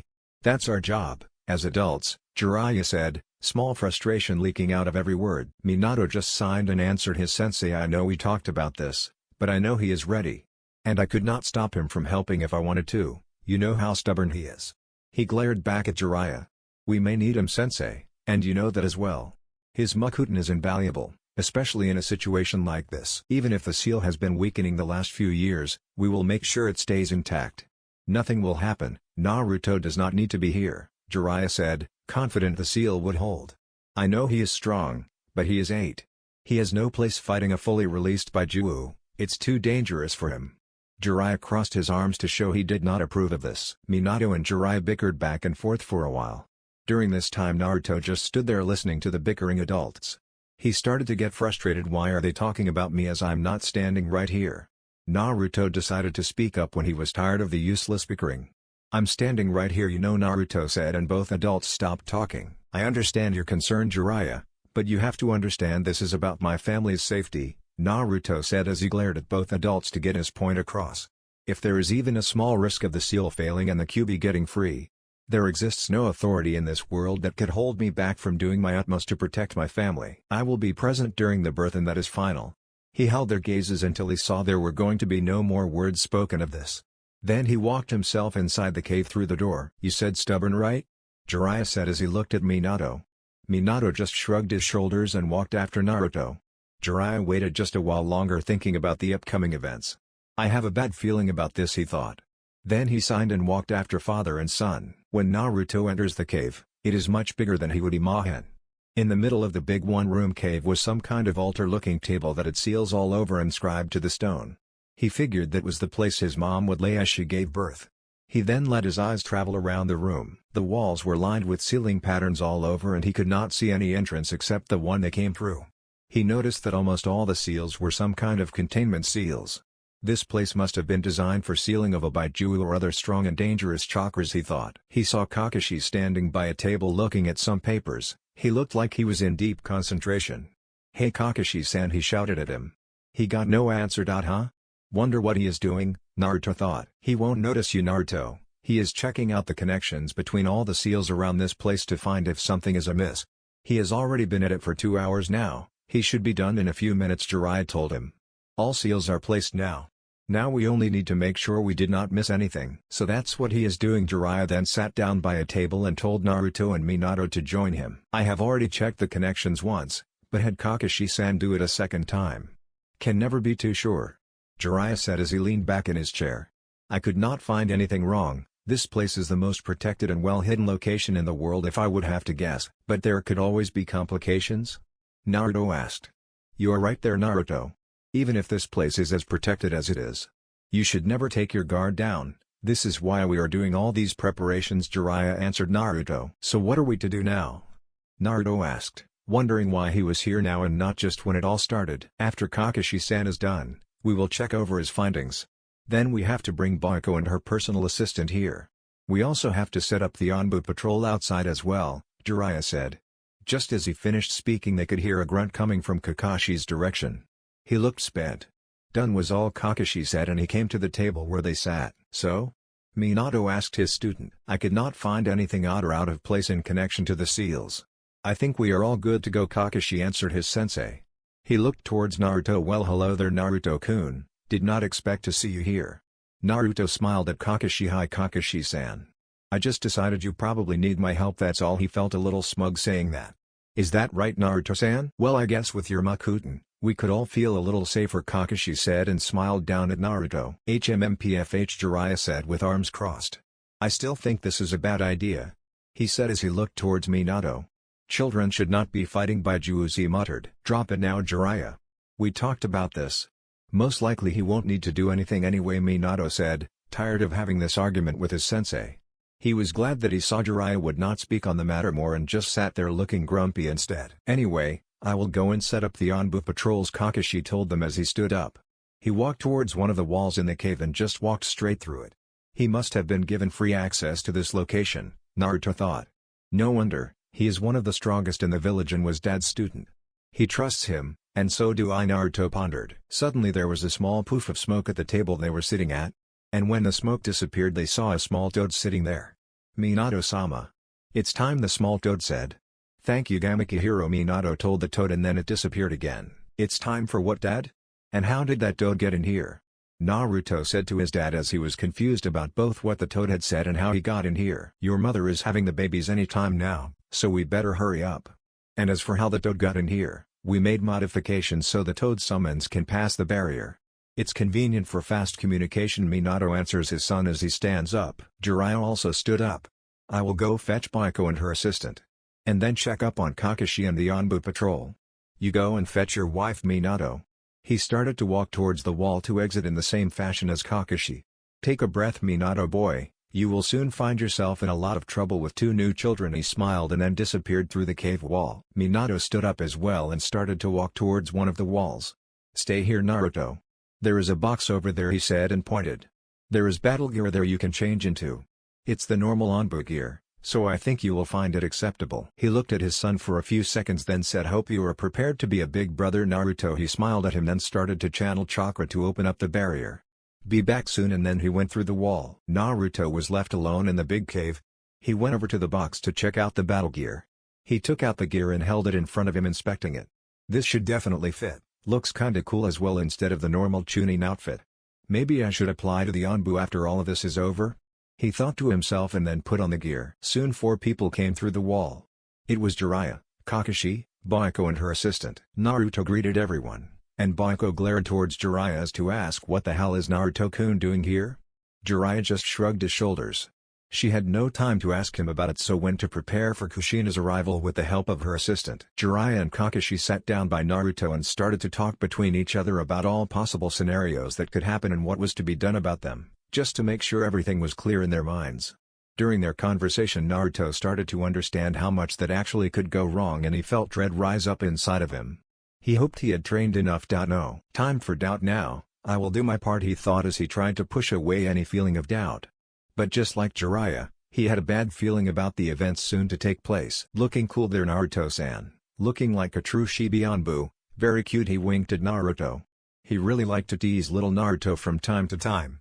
Now he thought it might lighten the mood a bit. Naruto just rolled his eyes and ignored the remark. He could hear Jiraiya snickering at the remark. Stupid old pervert, he thought. And Jiraiya and Kakashi continued their talk. Soon everyone was interrupted by the door to the cave opening and Minato entered with Kushina in his arms.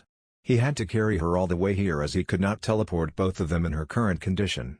He hurried to the stone table that was in the middle of the cave and put Kushina down on the cold stone. She looked to be in a very bad state, and that worried Naruto. What's wrong, is Mom okay? Naruto blurted out as he rushed forwards to check up on his mom. It's okay Naruto. This is just what it looks like when a woman is going to give birth, Kushina reassured her son. She was in a lot of pain, but pain was constant in her life as a shinobi, so the pain she could handle. Just give Minato and Baiko some space and this will be over very soon, Kushina told Naruto. And he squeezed her hand in his and then backed off to give room to his dad and Baiko. I leave now then, I'll be outside with the Anbu checking over the perimeter, Kakashi said and left quickly. Everyone was working quickly. Kushina was screaming in pain as she pushed with all her might to get those stubborn babies out of her. Naruto during all of this turned around as he could not stand to see his mother's suffering. Jiraiya stood beside Naruto and put a hand on his shoulder. It's going to be alright Naruto, "Your mother is a strong woman," he said and smiled down at him. Then he put his right hand towards the cave wall and started channeling chakra to check for any disturbance until the birth was done. Minato was in a small panic as he felt the seal weaken by the second. What is happening? It should not be this weak. He started to sweat in concentration as he did everything he could to keep the seal from breaking. After a few more minutes, Naruto could not hear his mother's screams anymore and got worried. He turned around, and as soon as he did that he was met with another kind of scream. The scream of two newborn babies. He was filled with some sort of feeling that made him stand there frozen. His mom was panting and looked exhausted but relieved. His dad was panting and sweating as well, indicating he had to work hard for the seal to be kept intact, which worried Naruto a bit. He saw his dad embrace his mother. He then looked towards Baiko and her assistant cleaning the babies just a few meters away. He looked up at Jiraiya and gave him the happiest smile the old hermit ever saw, then he started to slowly make his way towards his family. He did not even get halfway when everyone was interrupted by an unknown presence. Both Baiko and her assistant fell down towards the floor holding their throats. Naruto did not understand what was going on. He looked at the fallen medics and saw blood fast pooling around their faces on the floor. "Step away from the Jinchuriki, Hokage-sama," the mysterious person said in a chilling tone. Everyone still breathing looked towards the voice. There was a person they did not recognize. He was clad in black and had a strange orange face mask covering his face. Worst of all, he was holding one of the babies with a kunai pointed towards the throat and had a foot over the other baby's neck towards the floor. Ready to crush the small human at any moment. There was horror in everyone's eyes. What is happening? This is not supposed to happen. Was Minato's panicked thoughts. He had to come up with something, and fast. "Let's calm down now, no one needs to get hurt here," Minato said and tried to calm down the horrible situation. Who is this man? He thought. "I'm very calm, Hokage-sama, it's you who should calm down," he said very calmly. "I will give you one more chance, Hokage-sama. Step away from the Jinchuriki or I will kill your children." Minato and everyone else was stunned in silence. He gave Kushina a pained look and bent down to whisper in her ear, "I'm sorry Kushina-hime, whatever happens. Know that I will always love you." And then he backed off from Kushina. During this time both Naruto and Jiraiya did not move so much as a finger, afraid to set the mystery man off. It was a seriously delicate situation. The man had the Uzumaki/Namikaze twins at his mercy. As soon as Minato backed up from Kushina a few meters, the black-clad man teleported to Kushina and put his hand on her and they both just shimmered out of existence. When this was happening you could see Naruto rush towards his falling sibling and catch the baby in his arms. He also picked up his other sibling laying on the cold stone floor. Then put them in their crib that was brought. Minato sunk down towards the floor, his shoulders sagging. What just happened? This can't be true. He took my wife. He stopped his sulking almost immediately and got up. Naruto has never seen his father like this before. He had a dark look in his eyes and his fists were clenched. "Jiraiya, drop all the barriers. Every single one. Now," he shouted in rage at his sensei. It took Jiraiya just over 5 seconds to have all the barriers down. He channeled a godly amount of his chakra through the network of seals, and all but destroyed every single seal there was in the cave. "I will go after him, there is no time to waste. Gather the Anbu, Jiraiya, and follow me," Minato said. It took him a few seconds, then he pinpointed his wife's signature. He was glad that Kushina had a Hiraishin marker tattooed on her. He used Hiraishin and disappeared in a yellow flash. He never noticed Naruto grabbing hold of his left sleeve right before he used his jutsu. Jiraiya just stood there, watching both Minato and Naruto disappear in a yellow flash. His only thought was on no. And then he disappeared as well to follow his student. Chapter 4, Sad Endings. Kushina didn't understand what was going on. Just after her birth she had been a bit groggy and couldn't really focus her mind. She understood something terrible happened when someone she didn't recognize put their hand on her stomach, and then she wasn't in the cave anymore. She got a strange sensation all over her body, even her mind felt like it warped and were in several different places at once, she couldn't really tell. It was almost like the feeling when her husband teleported her with his Hiraishin, but not really. This was something different. The feeling suddenly disappeared after a few seconds and she saw she was in a forest. It looked like the trees that are in the forest of death. She also remembered at this moment that's where the cave was, so she was probably right. She thought this must be the forest of death. She started to breathe hard in panic. "My babies, what happened to my babies?" "Hello there Kushina-sama, pleasure to meet you," a voice close to her said. She turned towards the voice and saw a man standing there with a creepy mask on his face. Her face twisted into a snarl and she said, "Where is my family?" She couldn't remember ever feeling this much hate towards someone. She wanted to murder this man this second, but she could barely move. "You should calm down. Your family is fine. You should worry about yourself right now," the man told her calmly. Kushina just stared at the man with murder screaming in her eyes. "Why have you brought me here?" She growled out at him. "I want the QB to come out and play, so I'm going to release him from your seal." "Of course," the man told her like he had no care in the world. "Is this a game to you?" Kushina was pissed beyond belief. Now she was starting to get really worried about what this man planned on doing. "I would never let you do that." She half screamed at him. "You won't let me? Oh please, little Kushina. This is going to happen whether you like it or not," he said as she could hear him snicker to himself. The man walked towards Kushina and kneeled down beside her. "Just relax now, this will be over soon," he told her, almost like he was trying to soothe her feelings. That made her even more afraid and angry.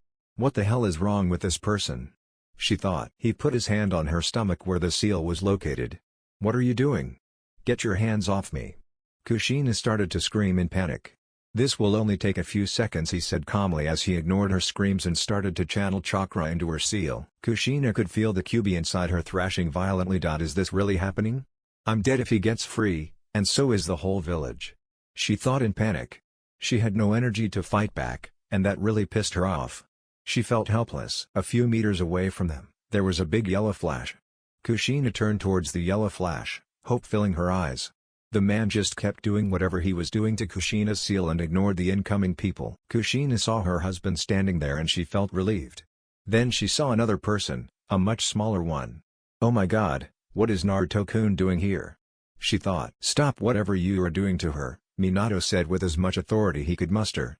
He was in a small panic and pissed beyond belief, so he had to keep his nerves in check. This was a delicate situation.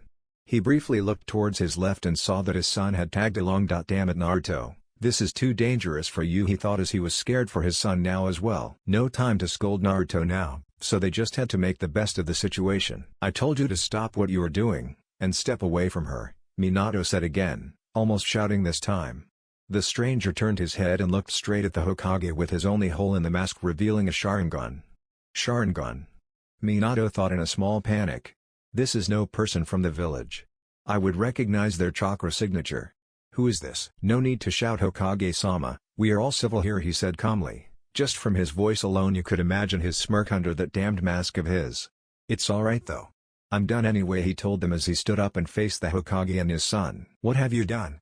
Minato asked with narrowed eyes and venom in his voice. Naruto was getting nervous. He immediately knew what had just happened. He could feel the build-up of dark chakra inside Kushina. "Oh no, Mom." The man said nothing and just stepped away from Kushina as a tremendous amount of dark red chakra exploded out from Kushina as she screamed. A few kilometers away, Jiraiya, Hiruzen, Kakashi and a bunch of Anbu stopped running. They all turned around when they felt the menacing demonic chakra, and all they saw was a big red beam shooting towards the sky. "Oh no, Kushina/the QB. Were all they thought and picked up the pace even more. "Kushina my love," was Minato's thoughts as he felt his feelings swirling around like a storm. He felt great sadness at the thought of his wife dying. How could this have gone so wrong? He pierced the strange man with a death glare. He was going to make this man pay dearly. But he had to stay calm. This was one very dangerous person. As Minato stood there calculating the situation, he saw his son suddenly teleport to Kushina's side. He never saw his son use that amount of speed before. Fast, Minato thought. Same as the strange man who was shocked at the small shinobi. Few seconds before, Naruto saw the beam of chakra leaving his mom's body. He knew the seal had been destroyed, and when the Baijiu was fully released he knew his mom wouldn't survive. Mom was Naruto's only thought. Something snapped inside of him. He felt nothing. The only thing he felt was calm and focused and the need to save his mother. His thoughts now had one direction, and it was to save his mom. He rushed to his mother's side and ignored the godly amount of chakra leaving her body. He did not really know what he was doing. It felt like his body was on autopilot. He laid his hand on his mother's stomach, ignoring the chakra burns he got from the Kyuubi's chakra, and started to channel as much of his chakra he could into Kushina. What is this feeling from my son's chakra? Kushina thought, shocked as she felt her body being rejuvenated by the seconds. She felt stronger than she could remember ever feeling. What the hell? That's healing chakra. And very potent at that. It's almost just like Hashirama's rejuvenation ability. Minato thought. Could Kushina actually survive? He had to give his son all the time he could. And he prepared to engage the strange Uchiha. The mystery man was shocked at the small boy's display. What potent chakra! He could be a problem in the future if left alive. He was just going to stop the small boy when he felt a strong grip on his throat and then he disappeared. As soon as the mystery man was teleported away with Minato, the last chakra of the Kyuubi left Kushina. She looked up at her son and he looked like he was in an almost trance-like state, still pushing a large amount of chakra into her system. She was sure that death had been waiting for her, but now she could feel her body becoming stronger and stronger as her son used his chakra to heal her. How is this possible? It's like Hashirama's ability to regenerate, she thought. Finally Naruto stopped his flow of chakra and panted out.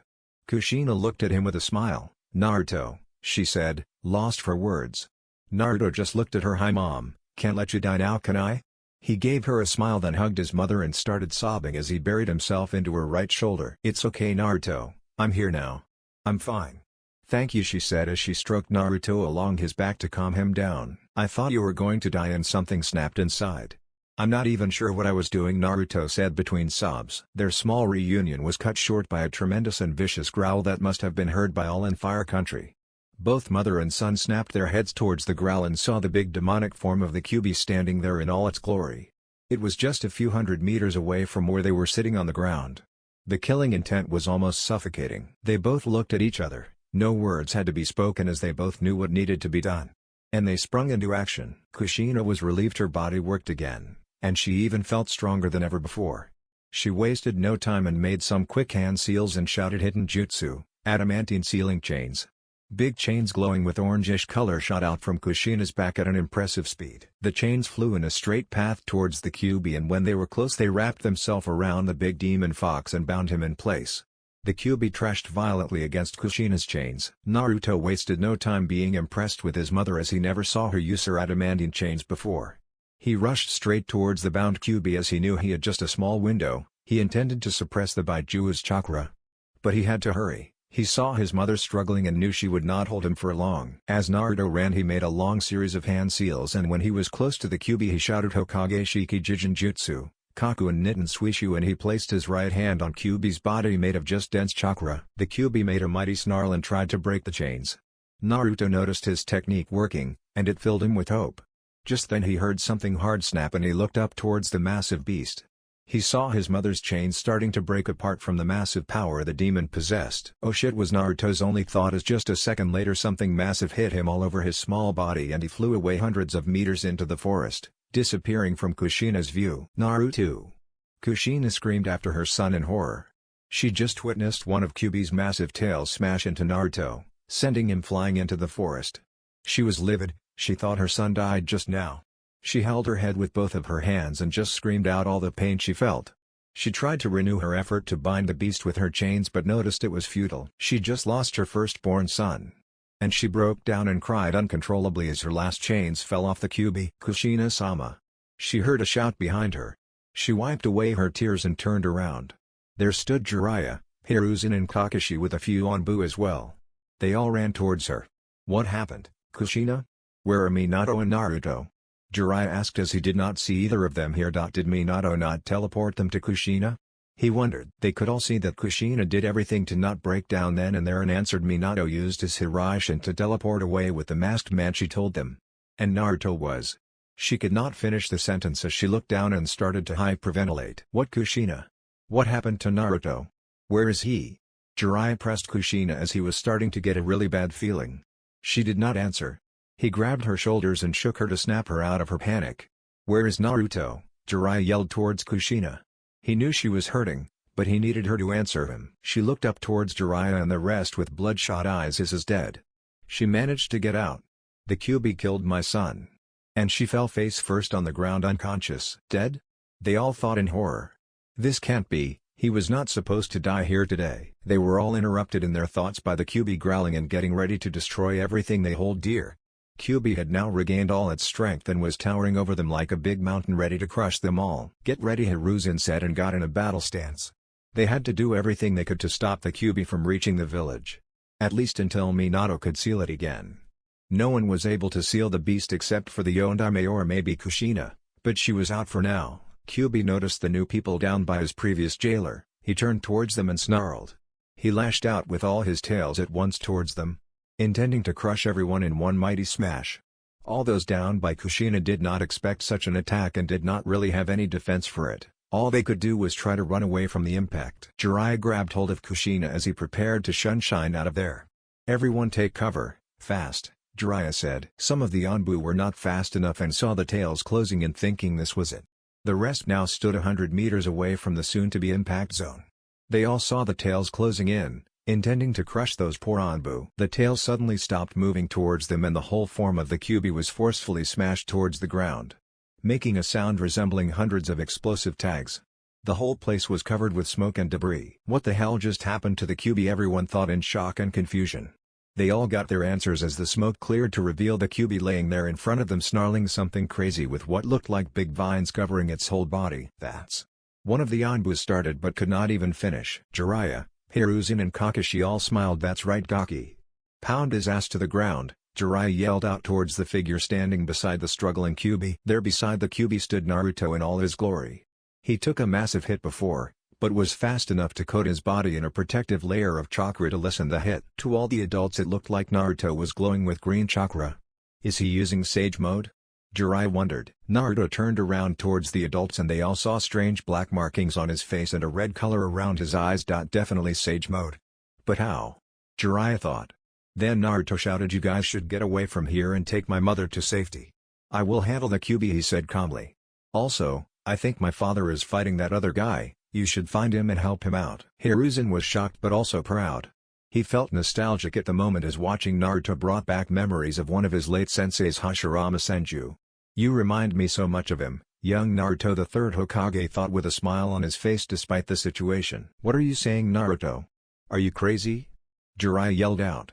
"You can't do this alone, we will help you out," he said as he started to move towards Naruto. "Stop," Naruto said with an authority in his voice they never heard before.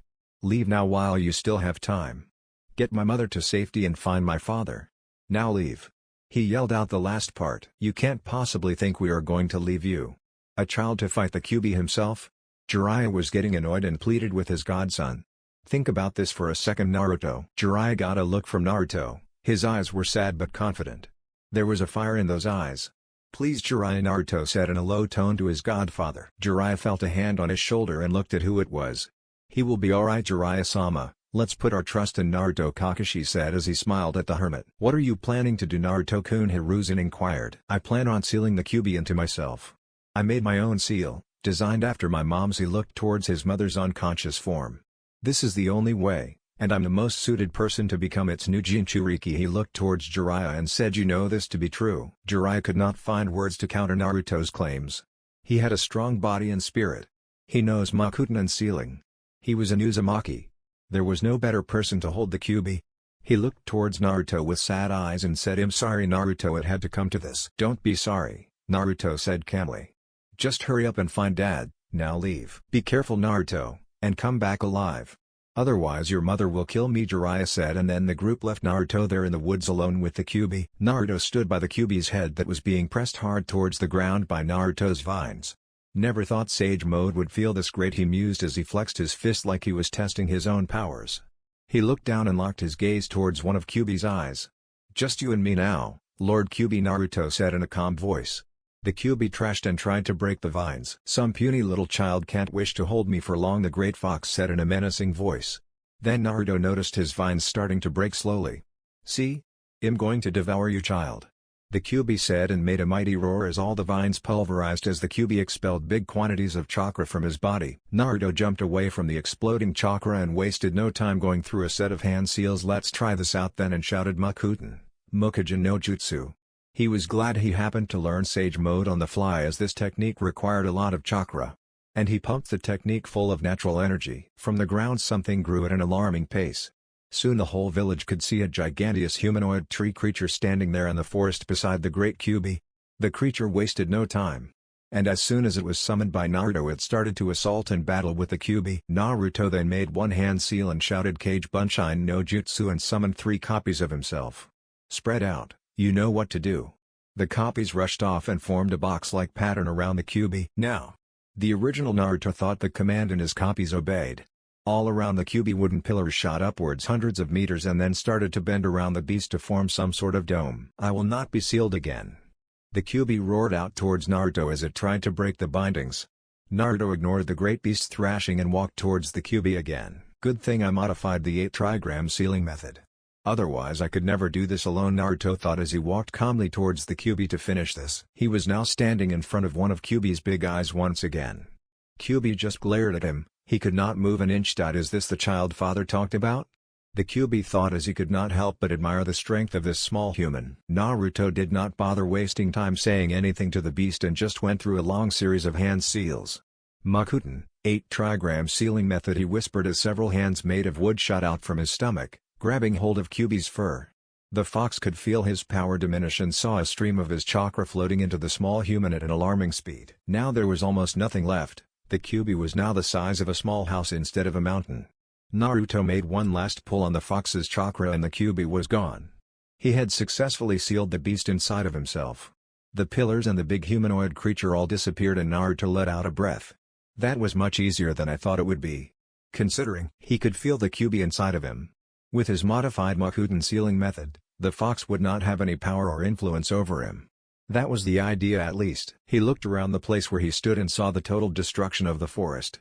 It was a good thing it didn't reach the village, he thought. I better go and find Dad and check up on Mom and my new siblings, he thought. He expanded his senses, he was a really good sensor after all. It took a little while but he found his dad's signature, but I was very weak. He must be hurt. I can sense Jiraiya, Hiruzen and Kakashi and a few more around him. They must have found Dad, he thought. And then he sped away towards his father faster than ever before. He never noticed a plant-like creature that had been watching him. This could prove troublesome for our future plans. I need to inform the leader, and the strange creature was gone. It took Naruto just under a minute to reach his destination as it was rather close. What he noticed first was a semicircle of people surrounding someone. He logically knew who the person that the people surrounded was. His mind tried to ignore logical thinking at the moment, but then he saw his father's iconic cloak with flames and he could not deny reality any longer and he felt dread building up inside of him. One of the people turned around, noticing Naruto's presence. "Naruto boy," Hiruzen said in a low voice. He gave Naruto a sad look. Naruto rushed forward and threw himself on top of the Hokage. "Dad?" he asked in a low voice, watching his father's still face. "Dad?" he asked again, shaking his father.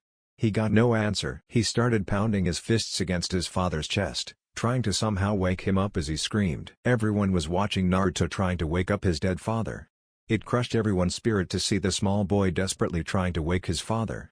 He continued to scream and hit his father as tears streamed from his eyes. "He is not dead. I can feel him. He can't be dead." He started to desperately channel chakra into his father's body to heal him, to restore him to life, but nothing happened. So he just pushed more chakra. "Wake up, goddammit!" he screamed almost in rage as his father did not respond to him. In his grief he did not notice he started to leak some demonic chakra. And that alerted all those nearby. "Is his seal breaking already? This is really bad," was almost everyone's thoughts. "That's enough, Naruto-kun. He's gone." "I'm sorry," Jiraiya said as he put a hand on Naruto's shoulder to comfort him. Naruto just slapped his hand away and glared at Jiraiya with rage in his eyes. That look made Jiraiya take a step back. "He is not dead," Naruto spat out. "I can still save him. I must," he continued. "Naruto boy, I'm sorry, but Jiraiya is right. Your father truly is gone. I'm so very sorry." Hiruzen tried to get the boy to see reason. "We can all feel his life force fading, it will be gone in just a few seconds. There is nothing you can do, son," Hiruzen said as his heart broke at seeing the realization in Naruto's eyes. Naruto stopped his flow of chakra and just hung his head. He sat there for a while and no one said anything and just gave the boy some time with his father. Naruto then slowly stood up. Head still hung low and his fists were clenched. He looked up towards the group of people. Everyone almost recoiled at Naruto's expression. His eyes were bloodshot and had small slits going through them. Around his eyes were red markings indicating he was in sage mode, and he had strange markings around his face. But the most noticeable feature was the pure rage on his face and the tears streaming from his eyes. "Where is he?" Naruto asked in a distorted voice. It almost sounded demonic. Everyone was really nervous about Naruto's mental state at the moment. And they did not really know how to calm him down. Kakashi stepped towards him and said he was already gone when we got here. "We will find him, Naruto. But you have to calm down. You are leaking demonic chakra, Naruto.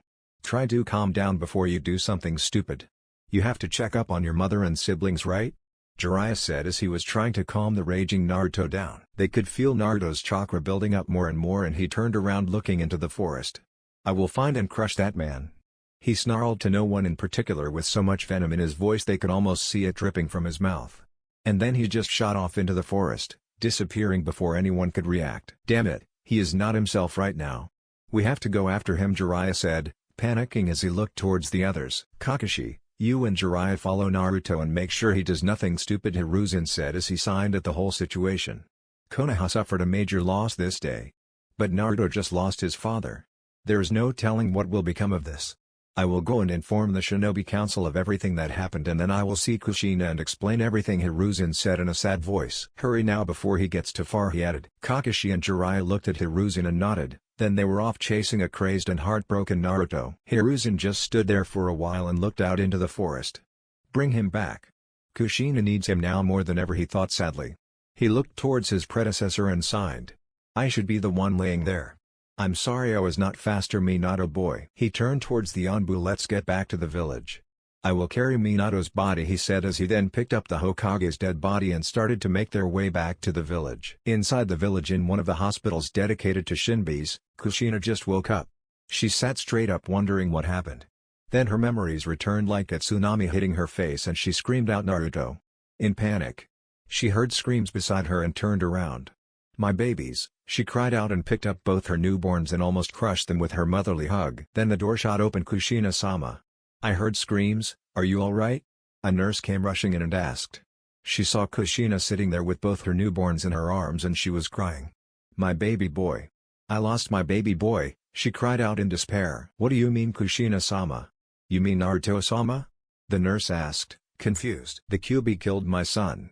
I saw it with my own eyes. She cried out and again started to hyperventilate as she got a tight feeling in her chest. I'm not so sure, Kushina-sama. Someone fought the Kyuubi and then the fox just seemed to disappear out of nowhere, the nurse said. Kushina's head snapped towards the nurse's direction, almost breaking her neck. What did you say? Kushina blurted out in panic, now a little hopeful. I mean, I saw some strange tree-like creature holding the Kyuubi down. Then a lot of pillars made of wood rose up around the beast, then it was gone, she told Kushina. Now Kushina looked even more hopeful. This is something only Naruto could do, right? With Makuten, I mean, the nurse added. Yes. That must have been Naruto. But where is he now then? She was relieved but still worried. If that is true, why are her husband and Naruto not here? And she started to get this bad feeling that something was not right. They may just be helping around the village. The Kyuubi never made it to the village, but the people are afraid and in an uproar, the nurse told Kushina. Yes, that must be it. They will probably be here any moment then, Kushina said as she tried to reassure herself. The bad feeling never left thought. Kushina started to talk to her babies and the nurse left after a little while. A while later there was a knock on her door. May I come in, Kushina-san? She heard Hiruzen's voice call out behind the door. Yes, of course, come in, she called out to him. As soon as he entered her room she could tell from his expression that something was seriously wrong. What's wrong, Hiruzen? Why are you looking so gloomy? She asked as her worry started to build up. Hiruzen walked up and sat beside her and he looked at her babies and gave her a sad smile. Then he signed and took one of her hands and held it with both of his. He looked straight in her eyes. I'm sorry, Kushina-chan, but Minato is gone. That statement crushed Kushina's whole world. She could not believe it and yanked her hand away from Hiruzen's. Why would you say something like that? She told him a bit forced as deep down she knew he was telling the truth. That's not true. You are lying. Why are you lying to me? She yelled at him, trying to ignore the fact. I'm sorry, Kushina-chan, but it is the truth. This was hard for his old hearth. To see someone he loved in so much pain. Kushina was like a daughter to him. And then she lost it and just buried herself in Hiruzen's embrace and cried her heart out. After a little while she sat straight again and asked, what about my son? Where is Naruto? Hiruzen sighed again as he looked out the window. He lost himself when he saw Minato boy's body. I have never seen such rage before. He took after your husband's murderer, he said as he saw the full-on panic return on Kushina's face. I sent Kakashi and Jiraiya after him. He will come back. I promise you, he tried to reassure the grieving widow. What? Was Kushina's only response as she again passed out from an overload of emotions. Hiruzen just watched her laying there looking peaceful in her unconscious state. Then he picked up the babies and started to soothe their crying and put them in the crib beside their mother's bed. You better come back, Naruto. Your mother needs you, he thought as he then left the hospital. Miles away from Konoha in the forest somewhere in Fire Country, Jiraiya and Kakashi were running at full speed. Following Naruto was not hard as he shined like a big flaming torch to their senses. He is expanding so much chakra continuously in his rage-induced state. If he does not find the man soon, he will just pass out from exhaustion, Jiraiya thought with a frown. This is good thought, we will grab him when he is passed out. There is no reasoning with him when he is like this. Kakashi, you can feel it, right? He will pass out from the looks of it in about 2 hours if he keeps this up. Kakashi just nodded. That's when we grab him and take him back to the village, Jiraiya said as they continued chasing after the heartbroken boy. Chapter 5, The Team. It had been a week now since their beloved Yondaime Hokage had died. Almost everyone in the village had gathered today for Minato's funeral. Hiruzen stood and watched the people below him. He had recently taken up the mantle of Hokage once again after his predecessor's early death. He took a quick look towards the Uzumaki family and saw Kushina sitting with the twins in her lap and Naruto beside her. Naruto had a downcast look about him, understandably. He thought back on the day Jiraiya and Kakashi came back with Naruto. Flashback. Hiruzen sat in the Hokage office talking with his advisors about various things. Suddenly there was a knock on the door and a head peeked in. It was Aimi, his assistant. Lord Hokage. Jiraiya-sama and Kakashi-sama are on their way here as we speak. They have Naruto-sama with them. She paused as she felt a bit uncomfortable from all the stares she got from the others in the room. They will be here within a few minutes, she continued. Thank you, Aimi-san. When they get here, tell them to come into my office at once, Hiruzen said as he became relieved they found Naruto-kun. She nodded. Of course. Hokage-sama then hurriedly closed the door behind her. So Hiruzen, what will we do about Naruto? Danzo asked the Hokage. Hiruzen narrowed his eyes towards Danzo. What do you mean, Danzo? The Hokage inquired. Danzo made an amused grunt. You know exactly what I mean. He is now the Jinchuriki of the Kyuubi. And not even a few hours after the fact, he left the village on his own accord in a blind rage, he said, and stated the obvious. Hiruzen just sighed. He knew there would be problems with Naruto's new status and mental state. I'm not going to make him into some mindless weapon for you to use if that is what you're asking, he said sternly. I'm also curious about the course of action in this matter, Hokage-sama, Homura said. Danzo has a point. Naruto is a loose cannon. We can't let our shinobi act that way without repercussions. What if the enemy would get hold of Kyuubi because of his reckless actions? It would spell disaster for us, he added. He is a young child and had just lost his father. What would you have done? He asked, having a lot of sympathy for Naruto even though he clearly understood how dangerous it was the way he acted. Be reasonable, Hokage-sama, Koharu said, and then continued. Naruto is unstable and must be brought under control by any means possible. She stared at Hiruzen to make her point. I can take him under my wing and make him the greatest asset the village has seen since its creation, Danzo said as he was practically drooling at the thought of having Naruto under his full control. That would never work, I can assure you, that added a new voice to the conversation. Everyone turned towards the window. There stood Jiraiya holding an unconscious Naruto bridal style and Kakashi was just behind them. Jiraiya boy, Kakashi-san. Glad to see you back so quick, Hiruzen said as he was relieved to see Naruto with them. What's this bullshit about making my godson into some kind of weapon? Jiraiya narrowed his eyes at the advisors. The boy needs to be brought under control, Jiraiya. Can't you see how dangerous he is becoming?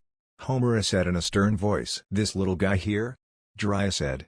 He is just a small child in need of some spanking from his mother, he added, then laughed. This is not a joking matter, Jiraiya.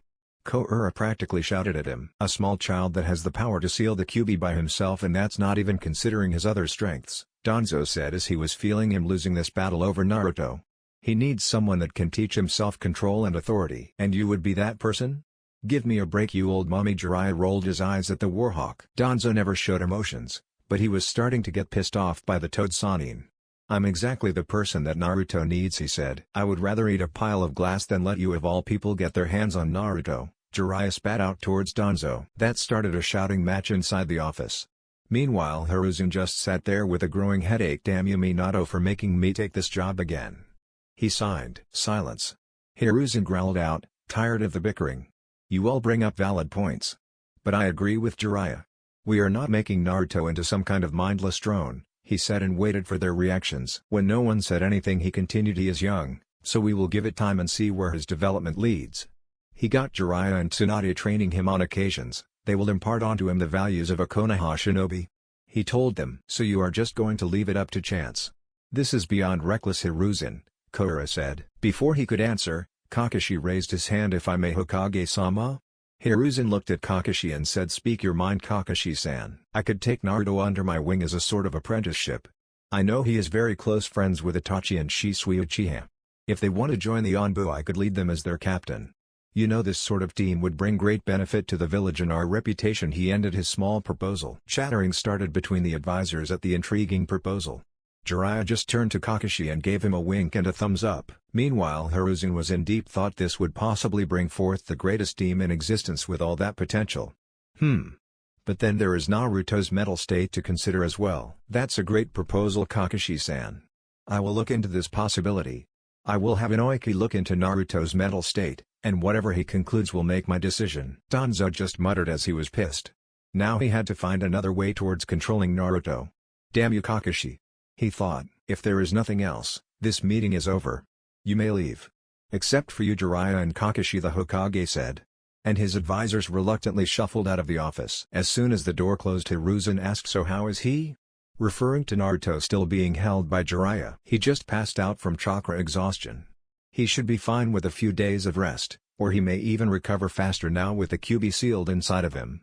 Jiraiya answers as he goes to the sofa and finally puts Naruto down to lay more comfortably. I checked his seal as well to make sure nothing happened during his episode. It's strong, very strong. Naruto did a masterful job modifying the 8 trigram seal with his Makuten.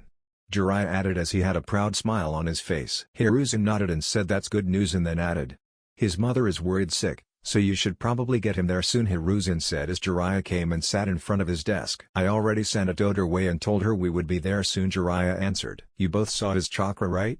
It was green, Kakashi said as he was very curious about it. Jiraiya was just about to say something when Hiruzen interrupted him. I might have a theory about that, he said. When he saw both of them just waiting patiently, he started to explain his thoughts. As you know, his chakra has always been a dark blue color. And now it turned dark green, and it looked like it had extremely potent healing qualities. He even managed to enter Sage mode without any formal training, he told them. Yes, we all saw that. What's your point? Jiraiya interrupted. As I was going to say before you interrupted me. This whole change in Naruto's chakra reminds me of my old sensei Hashirama Senju. Hashirama used to have blue chakra as well. But when he was around 15 years old, he unlocked this dormant chakra inside of him and it was dark green. Just like Naruto's new chakra. He paused to take some puffs on his pipe and then continued. And just as for Naruto, it gave his chakra tremendous healing capabilities, and he also learned Sage mode without any training. Normally you need a special summoning clan to teach you about natural energy and Sage mode. Both Naruto and Hashirama learned it by themselves, he finished. There was silence in the room while they all mused on what Hiruzen just said. Do you think this will in some way impact his other abilities? Such as his ridiculously high control of the elements and his elemental transformations? Jiraiya asked with a frown. I don't think so, Kakashi said, and both looked at him. You saw what he did to the QB? If anything, it looked like his mastery of Makuten just got better. That should transfer over to Hyoton as well as his elemental manipulation, he said. I think you are right, Kakashi. This is a good thing. We should just wait and see what he is capable of when he gets back on his feet, Jiraiya said as he was giddy with excitement at testing Naruto's new abilities. This is all well and good. But I want one of you at Naruto's side at all times until he wakes up. You need to be there ready to suppress his chakra if something goes wrong, Hiruzen said as he was still concerned about Naruto's state of mind. Especially right after he wakes up. I will take him to his mother then, Jiraiya said as he started to get up. And I have talked to Tsunade Hime, she is on her way back to Konoha as we speak. Jiraiya smiled as he thought about Tsunade, and he started to giggle as he could not stop his perverted thoughts about his old teammate. Hiruzen just rolled his eyes at his student's antics. That's great news. Please tell her to stop by when you meet her. Long time since I saw my only female student, he told Jiraiya. Sure thing, old man, Jiraiya said as he jumped out the window taking Naruto with him. Hiruzen just muttered to himself about disrespectful youth and stuff. I will take my leave as well. Need to visit Kushina-sama and see how she is doing, Kakashi told the Hokage. Yes, of course, Kakashi, you may leave. And tell Kushina-san I will come by whenever I get the time, Hiruzen said as he leaned back and puffed on his pipe. Kakashi saluted the Hokage and left his office with Shunshine. Flashback end. The old Hokage stepped towards the podium so everyone could see and hear him clearly. Citizens of Konoha. We are here today to pay our respect to our beloved Yondaime Hokage, Namikaze Minato, and his family. Minato died a true hero of Konohagakure. He sacrificed his life as he was protecting all of us from an unknown enemy. The will of fire burned brightly in Minato and he gave us all hope for a better future. Now it's our job to keep that fire burning. The crowd roared. I have taken up the mantle of Hokage once again and will hold its position until I find the next person to lead us towards prosperity, and he glanced down towards Naruto. Remember this day. This day is a celebration of self-sacrifice and what it means, so protect those who you love.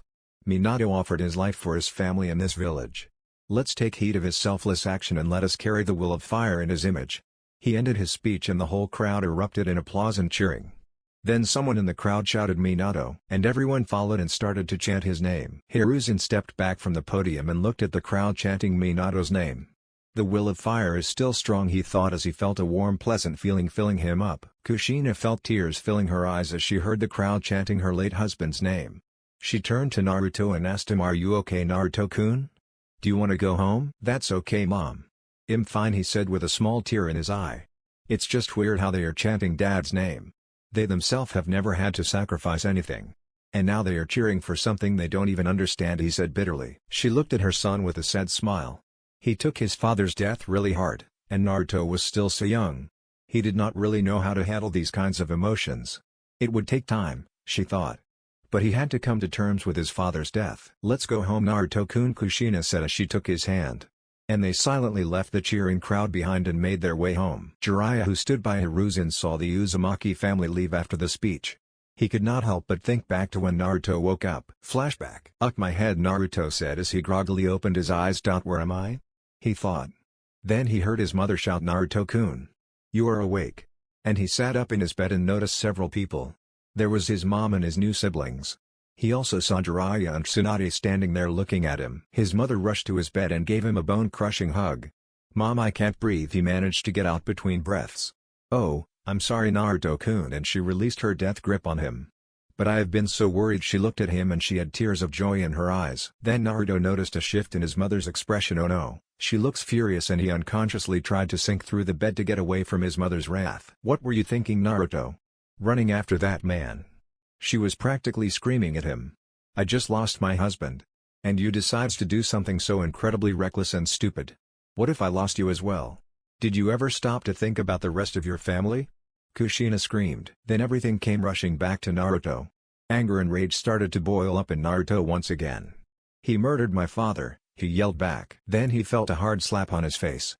"Stop being such a selfish brat," Kushina yelled back at him. "You have a family, Naruto. Or do your siblings and me mean nothing to you?" she said. Kushina knew she was being hard on her son, especially after just losing his father. But she would be damned if she let him do that reckless shit again. She had to break him out of his rage. He needed to control his emotions so he could act rational. Naruto felt the sting on his face and just looked at his mother in shock. She never slapped him before. "What was I thinking? She is right, I was stupid and reckless," he said, still feeling anger towards his father's murderer. "I'm sorry, Mom. I don't know what came over me, I was just so angry," he said. "I know, Naruto-kun. I'm also angry and hurt. I want to rip that man to shreds," Kushina told him as she tried to comfort her son. "But we can't just leave everything and go chasing after some unknown person to get revenge. We are family, Naruto, we protect each other," she told him as she cupped her hand under his chin to look him straight in the eyes. "I can't lose you too." "I'm sorry, Mom. I didn't mean to worry you," he told her. "I know that, Naruto-kun. But you have to promise me not to give in to anger and hate again." She looked at her son. "I promise, Mom," told his mother as he looked down in shame. "Don't be ashamed, Naruto-kun. Learn from this instead. There is nothing wrong with feeling what you felt when you saw your father. You just have to learn to reel in your emotions so you can think clearly in all possible situations, otherwise it will only hurt yourself and others," Kushina said as she looked at her son.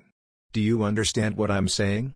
she asked her son. "I think I understand, Mom. I will try to better control my emotions in the future," he answers his mother. Kushina smiled at her son. It's strange he gets these extreme emotions. He usually never expresses emotions. She frowned at the thought. "I will have to talk to Inoki about Naruto and how to help him." Kushina was clearly worried about her son. "Hi there, Squirt, you took us on quite the chase there," Jiraiya said as he smiled at Naruto. He was not that worried about Naruto. He had seen this kind of behavior many times from younger people before. They usually turn out alright though. Some people get a bit crazy in this line of work. Most older shinobi were a bit whacked in their heads. Naruto is young and has plenty of time to work on his faults. I really hope he is not one of those few that will go batshit crazy though. He got way too much potential for that to be healthy for anyone, that thought with a shudder. "Hi Jiraiya, thanks for going after me," Naruto told his godfather. "No probs, kid. If I didn't, your mother would kill me anyway," he answered Naruto, and heard a snort from both Kushina and Tsunade. "We would both kill you one time each, you old pervert," Tsunade said with a smirk. "I'm not a pervert. I'm a super pervert," he exclaimed and did a weird pose.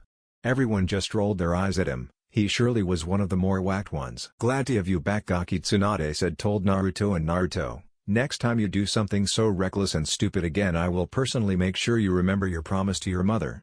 She gave him a pointed glare to make her point clear. Naruto gulped at the indication and just said yes ma'am. Jiraiya just snickered at him. Suddenly one of the twins started to cry.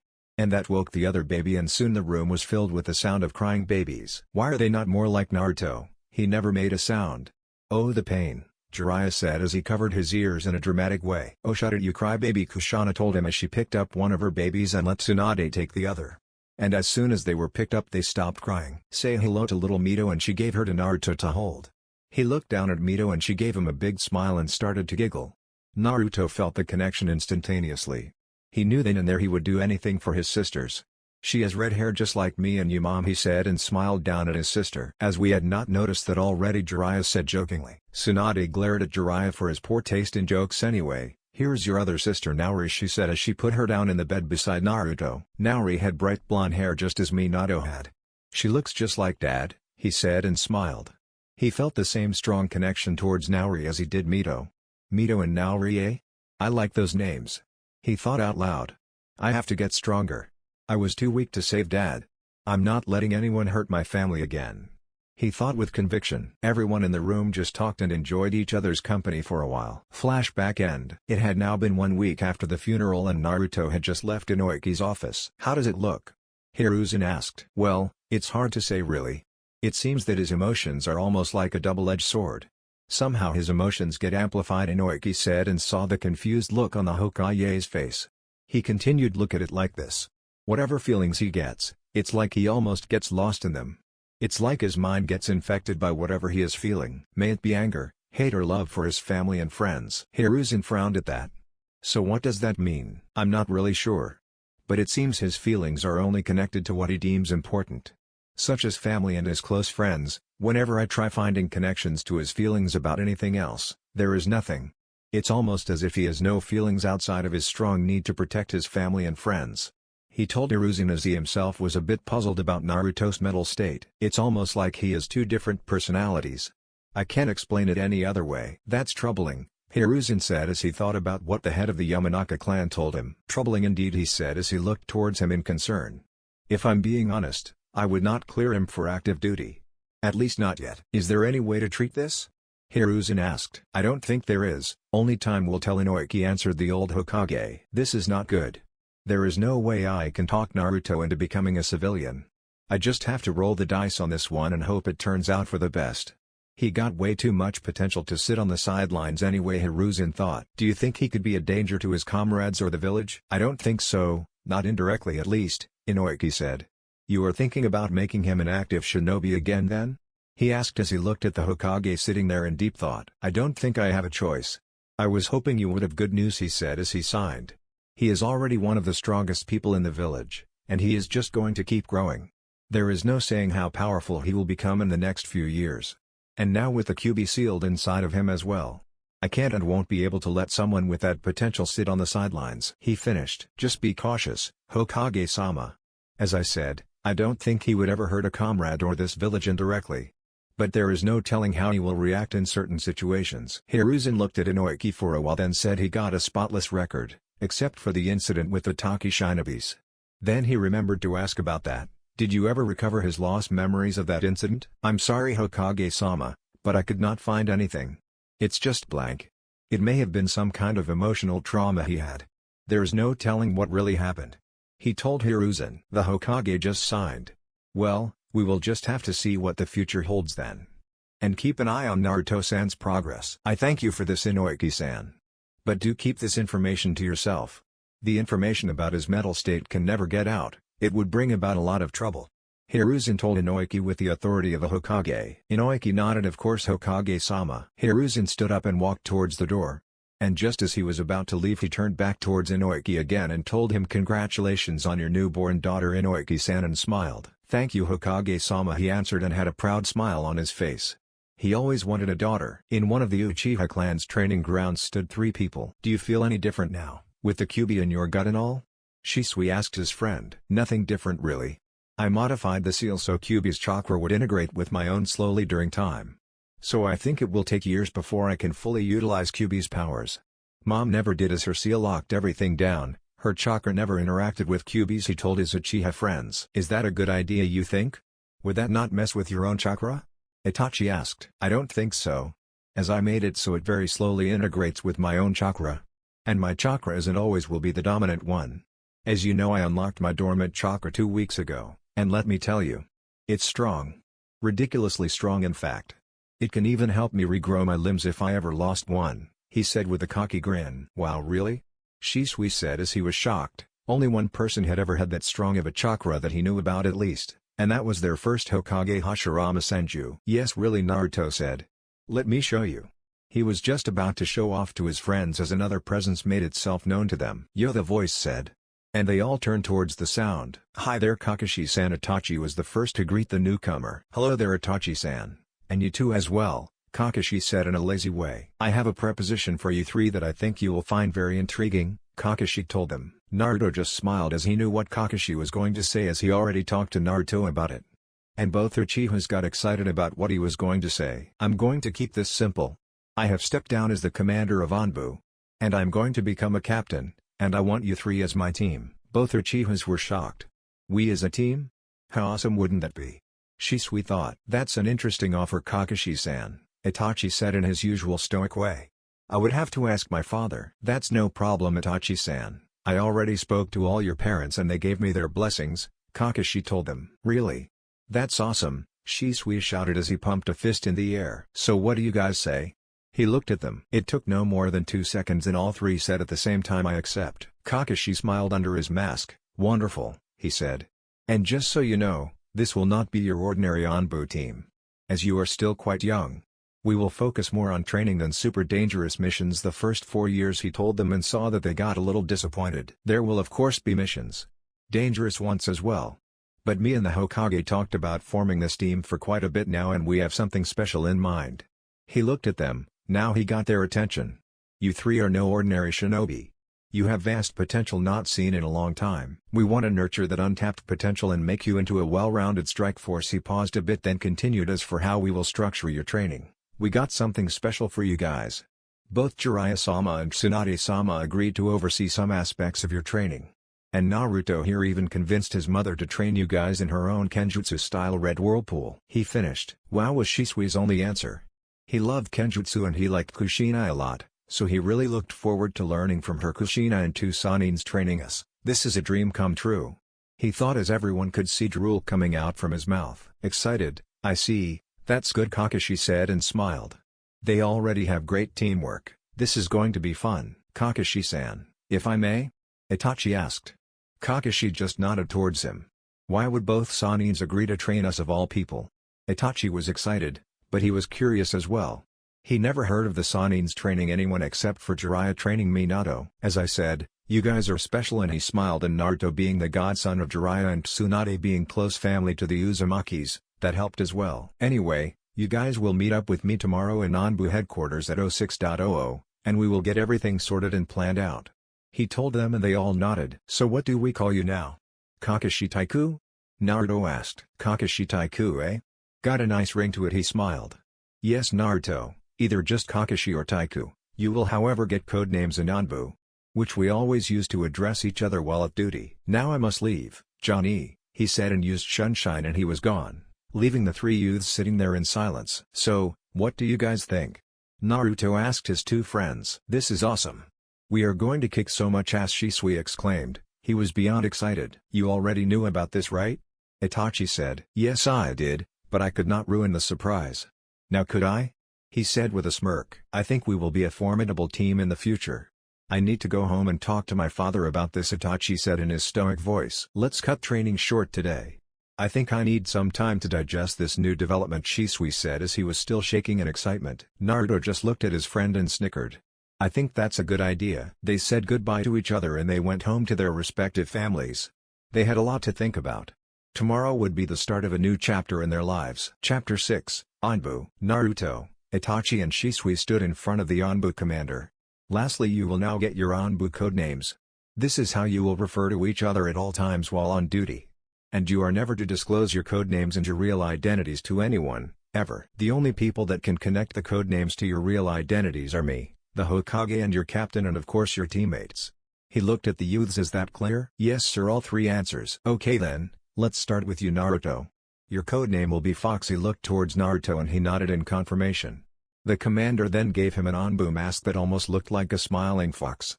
While on duty, wear this at all times. Naruto just took the mask and nodded towards his new commander. Now for you Itachi, your codename will be Crow, and he then handed him a mask, just like Naruto's, but it had small birds on it. And you Shisui, your codename will be Soku, and he handed Shisui a mask with a swirl pattern on it. It's the same for all of you. You will keep these masks on at all times if not told otherwise by either me, your captain, or the Hokage. He looked through some papers. Ah, here they are. These are your confidentiality forms. You will all have to sign these and then give them to your captain. You will find your captain waiting for you at Training Ground 522, specially made to test new recruits. He looked at the young trio in front of him.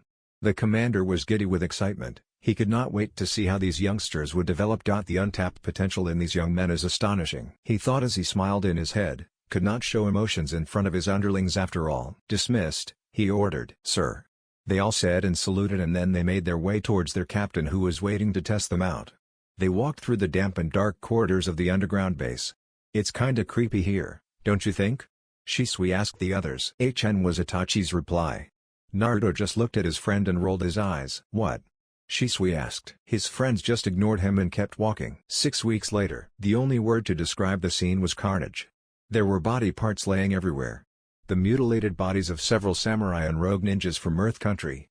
This band of criminals had been harassing smaller villages in the Fire Country for the last week, and leaving dead and traumatized villagers wherever they went. In the middle of all this carnage you could see a small person standing there wiping his katana clean. He had a calm body language and did not seem to bother about the gore surrounding him or even his blood-soaked clothes. That was way too easy, the person thought. He was just about to leave the area when he saw something on one of the corpses that caught his eye. He bent down to pick it up. This is brutal but efficient, his captain said as he came into view. The others are finished as well. Let's head back to our camp, Fox. The now identified Naruto nodded without looking up at Kakashi. Taiku, look at this. You found something? Kakashi asked, now curious, and made his way towards Naruto. I don't understand how these people could get their hands on this, Naruto said as he handed the scroll he found to Kakashi. This is a summoning contract. Kakashi almost gasped in surprise but was able to hide his shock. When he saw what summoning clan it was, he almost fainted. This should not be possible. I thought these were just a myth, Kakashi said as he was stumbling on his words. After standing there just staring at it for a while, he stretched out his hand. Here, it's yours, Fox. You found it after all. You think Hokage-sama will let me have this? It's a legendary summon after all. I have only read about them in stories before, Naruto said as he took the scroll in his hand, studying it. I still can't understand how these lowly people got hold of this, Naruto said. There was only one name signed to the scroll. Soin, huh? It must be hundreds of years old, he mused. We will keep this between ourselves, Fox. When we get back we will inform the Hokage. If anyone would find out Konoha is now in possession of the mythical Naga summoning contract, it could start a war. And do be careful when you sign that and decide to try it out. There is no telling what could happen, he told Naruto. Of course, Taiku. I will be cautious, Naruto answers. I can't believe my luck. I have to try this out as soon as possible, he thought as he was almost drooling at the aspect of summoning big-ass serpents. Let's head back now. The others should be at camp, Kakashi said, and the both disappeared with a sunshine. They enter the camp and notice that Crow and Soku are already there. They are just sitting there looking through their equipment and cleaning their gear. Great work everyone. Mission complete, Kakashi called out. Itachi and Shisui were sent to another camp together to take out the leader. He had been surrounded by a force of 20 missing nins, most of them chunin in rank. Itachi and Shisui made quick work of the enemy with their flawless teamwork and powerful genjutsus, making it impossible for the enemy to even get the chance to protect themselves. The Uchihas used more subtle tactics than Naruto. They made it so the enemy did not even know they were there before they were dead. Naruto liked to get up close and personal. He was quick and efficient, but the brutality of Naruto's tactics far outshined the Uchiha's approach. Let's pack up and head back. It's almost a week's journey to Konoha from here. So let's not sit around, Kakashi told them. It took them less than 10 minutes to pack everything up and disable all the traps surrounding the camp they set up before. Kakashi gave his command in Onbu's coded sign language and then he disappeared with his team following him in formation. While they were traveling, Naruto could not help to wonder how it was possible a summon like the Naga actually existed. They were supposed to be the snake's ancestors. I have to talk to Hokage-sama before signing this, he may know more about this. He then thought about a summoning scroll that the pervy sage had. I know Dad and Jiraiya would want me to sign the Toad contract, but if this really is the legendary Naga contract, it's too powerful to pass up. My sisters will carry the tradition of summoning toads in the future. He looked towards his teammates. I will tell them when and if I sign this contract, he mused. 1 week later, mission complete, Kakashi told the new commander. So, what can you tell me about their first mission? The commander asked. I sent Crow and Soko to eliminate the leader and his bodyguards. They worked in perfect harmony with each other. They are extremely efficient in their teamwork and how they utilize genjutsu. The enemy did not even know they were under attack before they died. A few more years and they will rival the Sannin, he said, sounding proud. Fox is a different story. His tactics were brutal but very efficient. The commander raised a curious brow. Kakashi continued. He used kenjutsu and his speed only. The enemy stood no chance. He took down 20 chunins, 3 jounins and also 10 samurai in the span of just 5 minutes. Then Kakashi got into more detail, especially about Naruto's handiwork. That sounds promising, the commander said as he was tapping his fingers as he was in deep thought. For the time being, try to get Fox to be less brutal. I understand his want to try out different tactics. Push the point of the value of stealth and discreetness. This is the Anbu after all. We are not supposed to pull too much attention towards us. He told Kakashi. I will talk to my team. And I'll make sure Naruto's tactics are more subtle in the future, he answers his commander. Kakashi walked towards his team. He saw them doing some light training. Yo, he said to get their attention. Good work on the mission, everything went flawless. The 3 young noobs just looked at him and nodded. You get 2 days to spend with your families. Then after that we are going with Jiraiya-sama for some training. Tsunade-sama will be there for some time as well. This will be a long trip, so spend this time with family and friends. You'll be away from the village for the next 4 years. And before you ask, we will do some missions when we're away as well. He finished to see their reactions.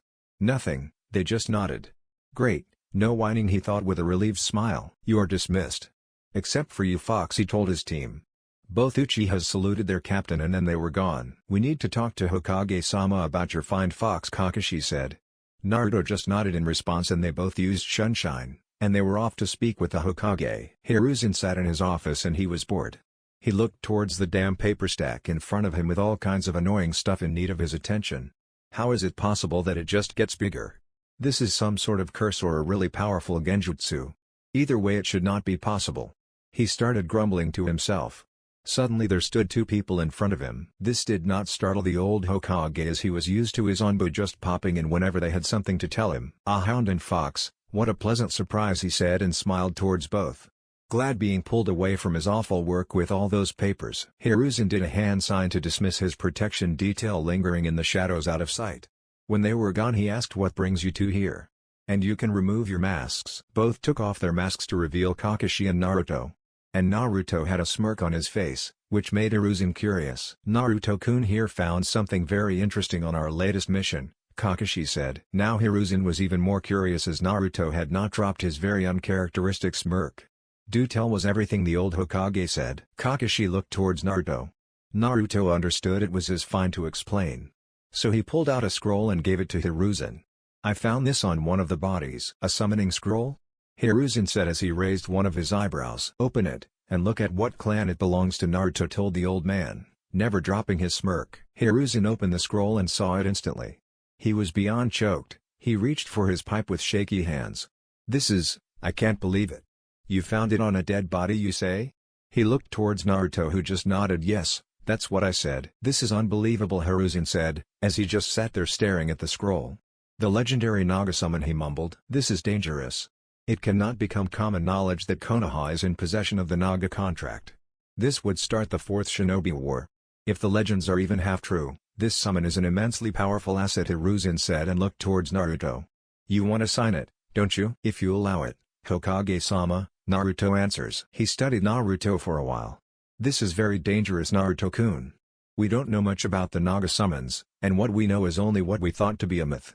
It can't be known that we have this contract here in Konoha. The other villages wouldn't think twice to attack us." He paused for a second. "I will let you sign this, you found it after all, but there will be conditions, Naruto, and this is very serious, so I need you to listen carefully." He looked towards Naruto and saw that he became deathly serious in an instant. "First off, you are not allowed to tell anyone except for your teammates and your mother. Secondly, you must be very discreet with summoning them. And thirdly, you have to wait until you are older to summon any Naga. We are not sure how these legendary creatures will react to a summoner, and if it's true about their strength. You need to be very strong to get their respect." He signed. "Don't get me wrong, Naruto-kun, you are strong. But I would implore you to wait a few years still. You have so much untapped potential, it would not do anyone good if you go and get yourself eaten by a Naga." Naruto was glad he got to sign it. He also understood Hiruzen's concerns. He did not think about it like that, but he understood and respected the Hokage's wishes. "Thank you, Saru, for having so much confidence in me. I will respect your wishes and wait a few years before summoning any." Naruto was just glad he got to keep the contract. Then a thought occurred to Hiruzen. "What about the toads? I know your father would want you to be their next summoner." "I know that was my father's wish. But that's before I found this contract. My sisters will be summoners of toads. I don't think he minds me being the summoner of Nagas." "I agree with Naruto. I don't think his father would mind. This is also a chance for Konoha to rise in power," Kakashi interjected. Hiruzen leaned back and took some puffs on his pipe. "Yes, I think you are both right," he signed. "Hope this doesn't bite me in the ass later," he thought as blew out his smoke. "Naruto-kun, I presume Kakashi already told you about the training trip. Take these 2 days now and relax, no training. And I will see you before you leave. Now dismissed. And say hi to your mother from me." Hiruzen told him.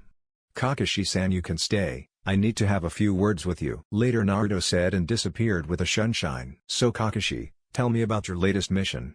How did they do?" Hiruzen watched Kakashi. Kakashi took a gulp. "Why is he so intense all of a sudden?" Kakashi thought with sweat rolling down his back. Hiruzen was a veteran of several wars. He was not squeamish about the brutality of a shinobi's profession. But he did not like unnecessary brutality and carelessness about the value of a life. He knew Naruto thought about the value of someone's life a little differently and how the world worked. Naruto is efficient, he always gets the job done, but the way he goes about it showed Hiruzen he lacked a certain care about the value of a human life. He never showed mercy and he never let up. That could be a strength in itself, but that's not how Hiruzen wanted him to see the world. He hoped this training trip would limit Naruto's darker sides to take shape in the future. No matter how you look at it, Naruto would become someone that would be very important in the future. He just hoped he could steer him in the right direction. "So?" Hiruzen said. "Well, you see." Kakashi started. Naruto got home and he heard his mom in the kitchen and he could smell she was cooking something. "Hi Mom, I'm back," he shouted as he stepped through the front door. "Hey Naruto, I'm in the kitchen." He heard her shouting back. He walked towards the kitchen. On his way he saw his siblings in the living room playing with some toys. He stopped. "Hi there Mito and Naori," and sat himself down beside the twins. They both stopped what they were doing and turned towards their big brother and stretched their arms out towards him and made some weird baby noises. Naruto could obviously not understand what they were saying, but he figured they wanted him to pick them up, so that's what he did. "You are speaking nonsense, I can't understand you," he said to them as he held them in his arms. "Of course you can't understand them, silly," he heard his mother's voice and he turned around. "They are speaking baby talk, no one can understand that," she added and giggled at her son's weird expression. "It took you around 6 months before you could say anything coherent." "Really?" Naruto asked. He never really thought about that. "Yes, really. Now come and eat before the food gets cold," she told her oldest child and smiled. They walked into the kitchen and sat down by the table. Naruto put his siblings in small baby chairs. "So how was your mission?" Kushina asked as she started to dig in. "You know I can't talk about that Mom, it's classified," he told her matter-of-factly, like she should know about this. "I hate that part about you being an Anbu. Now you can't talk about anything. It's boring for me, you know. It's a long time since I got to kick some ass," she said. "I'm sorry Mom, I wish I could tell you," he said. "It's okay Naruto-kun, I'm just teasing you.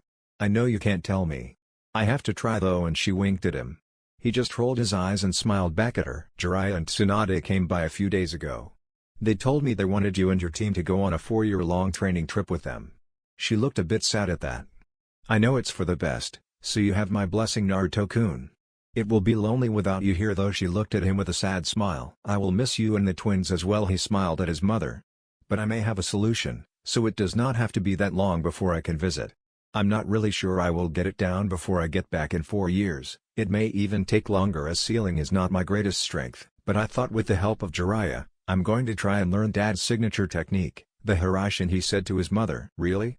You know it took your dad several years to get the technique down. She looked at her son a bit skeptical. But then again, Naruto-kun always seems to do the impossible, she thought. I know. But I will try. I can't promise anything, as I said.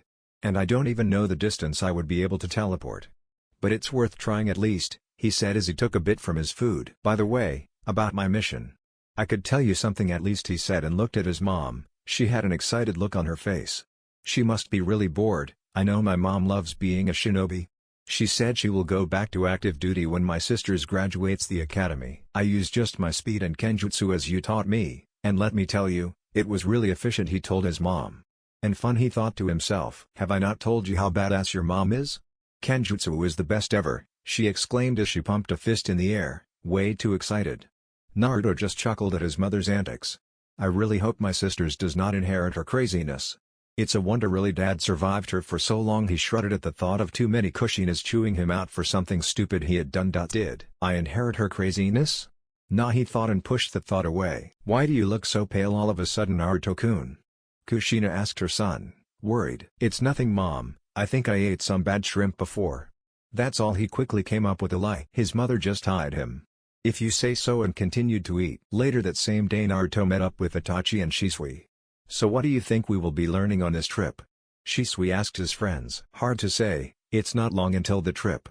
So we should just wait and see, Itachi answers. Bah, you are boring, Itachi-san.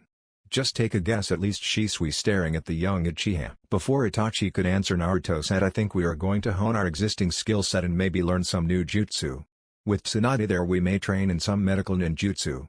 We can't forget Kakashi-san will be there for the whole time as well. He got a lot to teach, he told his friends. That's a good guess.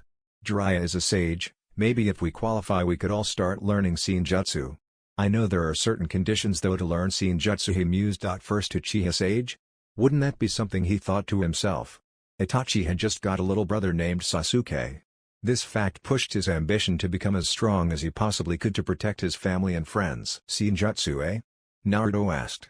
Usually you need a summoning contract of a specific animal to learn Senjutsu and Sage Mode. Maybe we could ask Jiraiya about it. Naruto put his hand towards his shin and was in deep thought. They both have quite low reserves to learn Senjutsu. Maybe Itachi could do it in a few years, but Shisui is not a chakra powerhouse like me and Itachi. I should ask Jiraiya about teaching Itachi Senjutsu. Shisui is more of a genjutsu specialist and speed freak. Itachi is more like me, even if he won't admit it. He is an ninjutsu specialist. I think you could possibly learn it in a few years, Itachi. Your reserves are still too low for now. And for you, Shisui, I don't think Senjutsu would work well with you. I'm sorry, he told them as he looked at Shisui. Don't be sorry, Naruto. I know I'm not a chakra powerhouse like you and Itachi, it's just. He didn't finish and looked a bit sad about not being able to learn Senjutsu. I didn't say you could not learn it, Shisui. It's just my opinion. We will talk to Jiraiya about this, Naruto said, so his friend did not feel down. He added, I actually have an idea. Why don't we ask Tsunade-sama to teach you medical ninjutsu?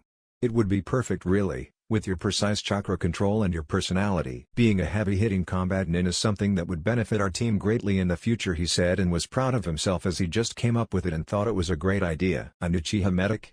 That's unheard of. Shisui said. Then he just sat there in silence thinking. Finally he just shouted out, I love it. Let's ask her now. Wow, chill out, Shisui, Naruto said to his overexcited friend. I promise to do my very best to convince her to teach you everything she can, Naruto said and smiled at his friend. Medic nin, eh? That could be really useful, as Naruto said. There are not many combat-heavy medics in Konoha. And one with the Sharingan as well. You would become a very dangerous opponent for any enemy, Shisui, Itachi said. Right? I'm going to become the best medic nin in the world, Shisui exclaimed to the whole world. Both his friends just smiled at his excitement while covering their poor ears. 2 days later the trio of friends stood in the Hokage's office with Kakashi. I wish you all good fortune on your trip. And make use of this time now and come back stronger and wiser. I know you'll all make me proud, he smiled at the young shinobis. Kakashi will be sent missions for you to do from time to time. They will mostly be by request to fit into your training. Now off you go. And don't do anything stupid, he said as he smiled at them. They all respectfully thanked the Hokage for his words and then saluted their leader. Then they all left to the front gates with Kakashi following just behind them. This new generation will be strong. When my time is up I know I will leave it in good hands. He smiled at the thought as he puffed on his pipe. At the gates a small group had gathered. Both Uchiha's families were there and so was Naruto's. Jiraiya was there as well, but Tsunade is nowhere to be seen. Where is Tsunade? Naruto asked. She will meet up with us in about a week. Don't worry Gaki, Jiraiya answers Naruto. Now you take care of yourself, and do anything reckless. And you too Itachi and Shisui, you take care and watch over each other, Kushina said and gave them all hugs. Shisui got a bit flustered as he thinks Naruto's mother is hot, not like he would ever admit that. They all said goodbye to their respective families. Fugaku decided to pull Itachi to the side. Remember what I told you, son, anything you can learn about him would be of value. You know what we have talked about? He looked at his son with a serious expression. Itachi answered with a nod, yes father. And he walked away from his father to join his friend. During Fugaku's and Itachi's little talk, two sets of eyes were watching them.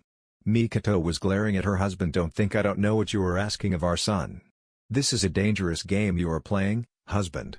Kushina was also watching Fugaku and Itachi intently. You are a fool, Fugaku. Itachi now joined his friends. Are you all set? He asked and got nods from Naruto and Shisui. Kakashi Taiku, Jiraiya-sama. We are all ready. Yosh.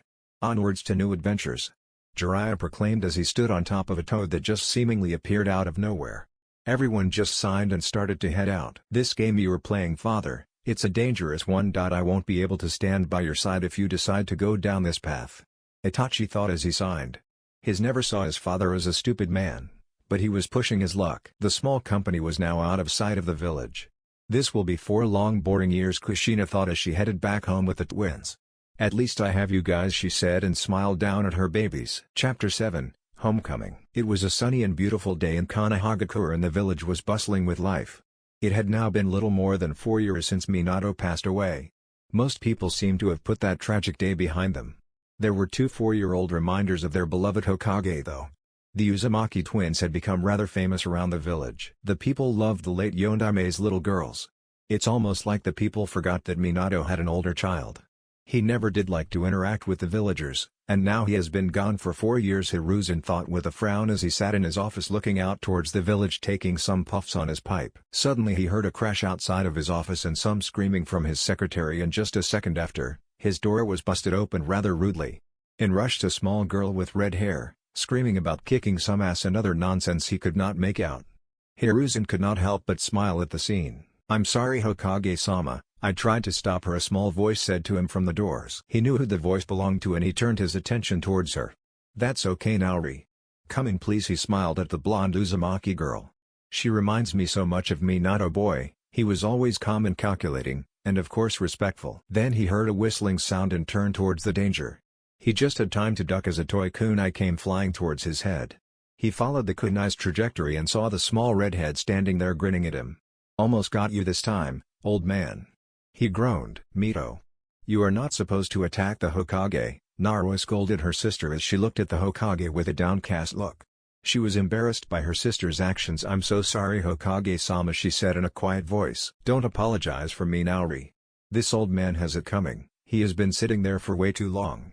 It's time someone as strong as me takes his place, Mito exclaimed as she pumped a fist in the air. Hiruzen could just smile watching the sisters bickering.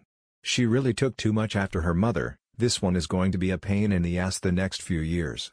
He thought with a small bit of dread.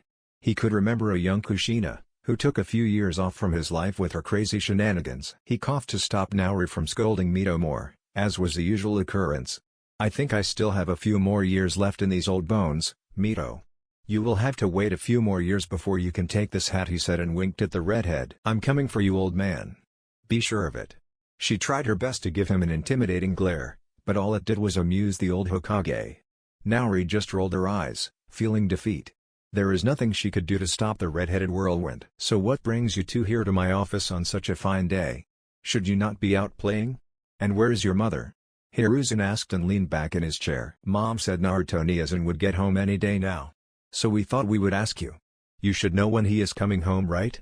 Even if your old Mito practically shouted. She really needs to learn some respect, this one, Hiruzen thought amused. Stop shouting so much, Mito. And show the Hokage some respect. Naori told her sister. Mito just put out her tongue towards her sister and made a farting sound. Naori groaned and was soon at her edge. She wanted to pummel her sister for acting so childish. But they were just four after all. Hiruzen saw that Naori started to get annoyed. Now, no need to get worked up. So let me answer your question instead. Naruto actually sent me a message a few days ago. He should get back to the village sometime today. Yay, Mito shouted. Naori just had a big smile on her face. They both really missed their big brother. They had not seen much of Naruto these last years. He came home for a visit 6 months ago and that was it. They did not know their brother very well except for how much he loved and cherished them. They mostly got told stories about him from their mother. Suddenly Hiruzen felt four very familiar chakra signatures enter the village. Sarutobi was the Hokage after all. He knew when someone or something entered the village. There were seals for these kinds of things. He got an evil smirk on his face. Let's not ruin this surprise, he thought. Why are you smiling like that, old man?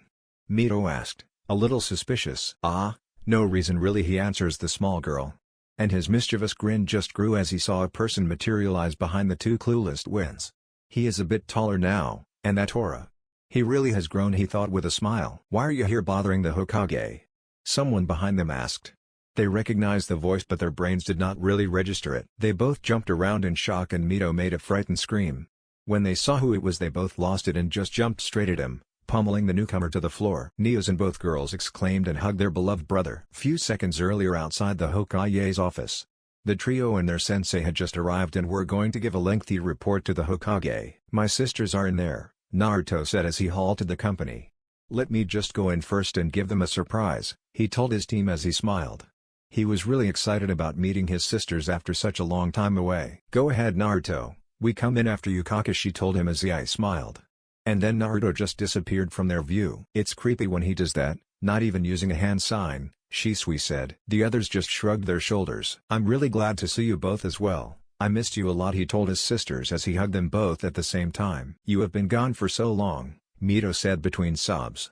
Even Naori had a small happy tear in her eye. I'm here now, aren't I? So no need for crying, Naruto said as he tried to get them to calm down a bit. I was away training with my team so we can better protect you guys in this village. That's good, right?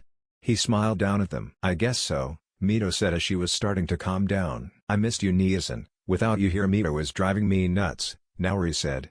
She got a glare from Mito that she ignored. It can't be that bad? He looked towards the Hokage who gave him a sympathetic look. Can it? She is just as crazy as mom. Naori is now shouting for the first time. Nuhu, I'm not crazy. You're crazy for thinking I'm crazy. Mito shot back.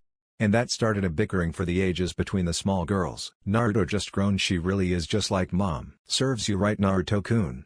You have been away for far too long. Who do you think had to take the brunt of Uzumaki craziness when you were away? Hiruzen thought as he was now relieved someone else would absorb this pain. Naruto saw the amused look on Hiruzen's face and he raised an eyebrow and thought, so this is what you had to endure? Now let's not get worked up. Naruto told his siblings as they calmed down. Me and my team have to give the Hokage a report now. You guys should head home as this will take quite a while. You can tell mother I'm back and we could eat something fancy when I get home. Does that sound fine? He looked down at his sisters. Fine. But you better hurry up, Mito said as she was a little disappointed that they had to leave now when he just came back. Okay. See you back at home then, Neas and Naori said as she smiled. She was not as dramatic as her twin sister. They both left after saying goodbye. Now there were more people in the office as the rest of Naruto's team had entered. Even Jiraiya was back and he had joined this little meeting as he came through the window. Welcome back everyone. It's great to see you all again. Hiruzen welcomed them all. Everyone greeted the Hokage and they all broke down in small chat with each other. Naruto, Itachi, and Shisui. You can all actually go home to your families if you want. I know it has been a long time. Jiraiya and Kakashi-san here can give me the reports and then you can turn in your written ones in a week, he told them and smiled. He knew they all missed their families, and he did not really need their reports right at this moment. Thank you, Hokage-sama, they all said as they nodded. They said their goodbyes and left. Hiruzen was very curious about their development during these 4 years. He had gotten mission reports during the years, but that did not say much about their individual skills, other than that they had impeccable teamwork and work ethics as they completed every mission without fault. The smirk and aura of smugness on Jiraiya did not help his curious side either. He knew this was going to be a long conversation. So, what can you tell me about their development and individual skills? Hiruzen asked as he leaned back in his chair for a more comfortable position. Where to start? Jiraiya said as he was thinking out loud. Their teamwork is out of this world. I have never seen anything like it. It's like they are in each other's heads and know exactly what the other person's actions will be, Kakashi said as he did not know how else to explain it. There is not much to say except that their teamwork is perfect. As I said, I have never seen anything even close to it finished. Not even my own students had that kind of teamwork, Hiruzen said as he looked towards Jiraiya. Jiraiya saw the question in his old sensei's eyes. It's true, sensei. Me, Tsunade Hyman and Orochimaru Baka had legendary teamwork, we even got famous for it.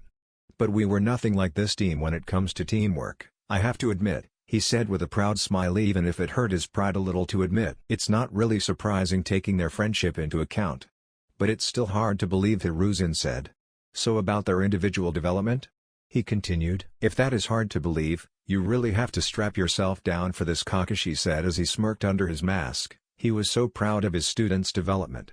Even Kakashi had trained hard alongside his students and grown exponentially, but nothing compared to the youths. Kakashi looked towards Jiraiya. Jiraiya just gave him a nod to signal Kakashi to go ahead with the report. Let's start with Shisui then. Kakashi started, then thought about how he would start his explanation. Shisui found a fascination with medical ninjutsu that got a reaction out of Hiruzen in the form of a confused heightened eyebrow. He was given a lot of personal training from Tsunade-sama. She even went so far as to accept him as an apprentice. At that, Hiruzen interjected, really? I never thought she would take more than one apprentice, he said as he thought of little Shizune. Sorry, keep going, he told Kakashi. He has an extremely precise chakra control, fitting for a medic. And with his Sharingan, he will have a lot of advantages over other medics. Kakashi looked at Jiraiya and smirked. Let's save the big news for last, he thought, and it's like Jiraiya understood what he was thinking about as he gave a nod and smirked back at Kakashi. He will surpass Tsunade in some aspects in the medical field in a few years, her own words. He will become the most accomplished combat medic nin if he keeps going like this. His chakra reserves are bigger than most jounins now. His genjutsu has no match as far as I know, and his speed and kenjutsu skills are on par with the seven swordsmen of the mist. And his ninjutsu is nothing to sneeze at. Just the fact that he uses Sunshine better than anyone I know of, speaks clearly of his genius. I would say he's just under Cage level. In bingo books he would certainly be put down as a S-ranked threat. He looked at the Hokage's disbelieving look. That's not even taking into account his biggest development. He paused for dramatic effect. Which is what? Out with it, damn it. Hiruzen was now almost standing up at attention. His Sharingan somehow matured into the Mangekyou Sharingan. We are not sure about its abilities yet, as it just happened a few weeks ago. Kakashi said calmly. What? Hiruzen shouted. How is this possible? He added. There is several theories about how to unlock Mangekyou Sharingan, we will have to look into this more for an accurate answer. He finished. This is great news. But it's still unbelievable. Almost Cage level at the age of 16, he said as he sank back in his chair. Are you really sure about your assessment of his skill level? He asked. Jiraiya chose to answer now. It's true what Kakashi-san said. He gave an accurate assessment, I promise you that, sensei, and he smiled. He still could not believe the kid's progress himself. And they have not even mentioned Itachi-san and Naruto-kun, Hiruzen was thinking as he was at a loss for words. And the other two? He asked, feeling excitement building inside of him as he waited for answers. Well, Itachi-san is a genius on a whole other level, Jiraiya said, and then continued. His ninjutsu and kenjutsu is superb. His speed and analytical thinking makes him a really fearsome opponent, even for someone like me, Jiraiya said, and let that fact sink in. He has full mastery over his Sharingan. His genjutsu is not on Shisui's level but close to it. I think in the future there will be no better genjutsu specialist than Itachi-san. And I also convinced the elder toads to teach Itachi-san Senjutsu even though he has no contract with them, Jiraiya said. Hiruzen got shocked. That's unheard of. But he kept quiet and let Jiraiya continue his explanation. Give it a few years and he will be the first Uchiha sage, at least that I heard about. He smiled proudly. Itachi really was a genius with unparalleled potential. Except for one thought, he thought. What skill level would you put him at? Hiruzen asked. He's very close to Shisui in that regard. Only thing that he is lacking is age and experience. I would say he is close to Cage level as well. This is crazy. He is just 12 years old, Hiruzen blurted out. He had more shocks in one day than he ever had before. He's not sure his heart could take much more of this. Believe it, old man. This team is going down the history books, I assure you, Jiraiya chuckled, as well as Kakashi having a big ass grin on his face, very uncharacteristic. Hiruzen just sat there mute for a while thinking about the future and this team. If those two have grown this much, I can't even imagine what they will tell me about Naruto-kun's progress. He took some puffs on his pipe to calm down his old nerves. He almost did not dare to ask, but he had to. And Naruto-kun? He saw Jiraiya and Kakashi share a look, and that was a bit unnerving. Jiraiya and Kakashi just stood there for a while thinking about how to explain Naruto's progress. This made Hiruzen even more nervous. "Well, you see, it's like, Kakashi mumbled. "It's hard to measure his skill level," Jiraiya blurted out. "What do you mean by that? Surely you of all people can assess his skills." Hiruzen was getting confused as he was really excited about hearing about Naruto. "Just out with it," he added. "Well, let's put it like this. He never had to go full out defeating me in a spar. And mind you, I used everything I got. The kid is as strong as they come," Jiraiya said flatly. His pride still hurt a bit not being able to defeat Naruto. "Stop playing, Jiraiya, and tell me the truth of it," Hiruzen said, not believing it one bit. "It's true, sensei. He is easily cage level or above. He would have the same rank in bingo books as his old man, an SS rank threat," Jiraiya told him. Hiruzen looked towards Kakashi, who just nodded in confirmation. "I knew he would become strong in the future, but he is just 12 years old. What monster will he become when he is in his prime?" Hiruzen thought as a shiver went up his spine. "To tell you more of his abilities. He is a perfect sage, not even his father could accomplish that feat. His control of the 5 different elements are unmatched, and so is his use of nature transformation such as his Makuten and Hyoton. His speed and strength are both cage level, and he's even more of a genius than both his teammates. I have never met someone with his kind of analytical mind when it comes to combat or developing his own skills. He learns everything extremely fast. He even got his father's signature jutsu, the Hiraishin, down. That's why he came back here 6 months ago for a visit," he finished. There was not much more he could tell Hiruzen about Naruto's skills. That would have to come from Naruto himself. Naruto was one of those that used as little as possible defeating his opponents, so it was hard to get a full scale of his abilities. "The Hiraishin?" Hiruzen thought out loud. "That's the technique that made his father famous. He could teleport instantaneously almost any distance where he had a marker, a very dangerous tool to have. I think, if I'm being honest, both me and you sensei would have to team up to take Naruto-kun down." He looked at Hiruzen's shocked face. "In a few years he will be out of anyone's league," he added. The thought both terrified Hiruzen and made him immensely proud. He knew Naruto's tendencies and personality. He now more than ever hoped Naruto-kun would follow the right path in life. "How is the status and development of Naruto's, let's say, darker tendencies?" Hiruzen asked. Jiraiya saw that he was a bit worried, and he was right to be. You always have to be cautious about people who have that much power. And especially with Naruto and his outlook on life. Kakashi decided to answer that you don't have to worry about him going crazy and destroying the village and its people at least. He has strong connections here.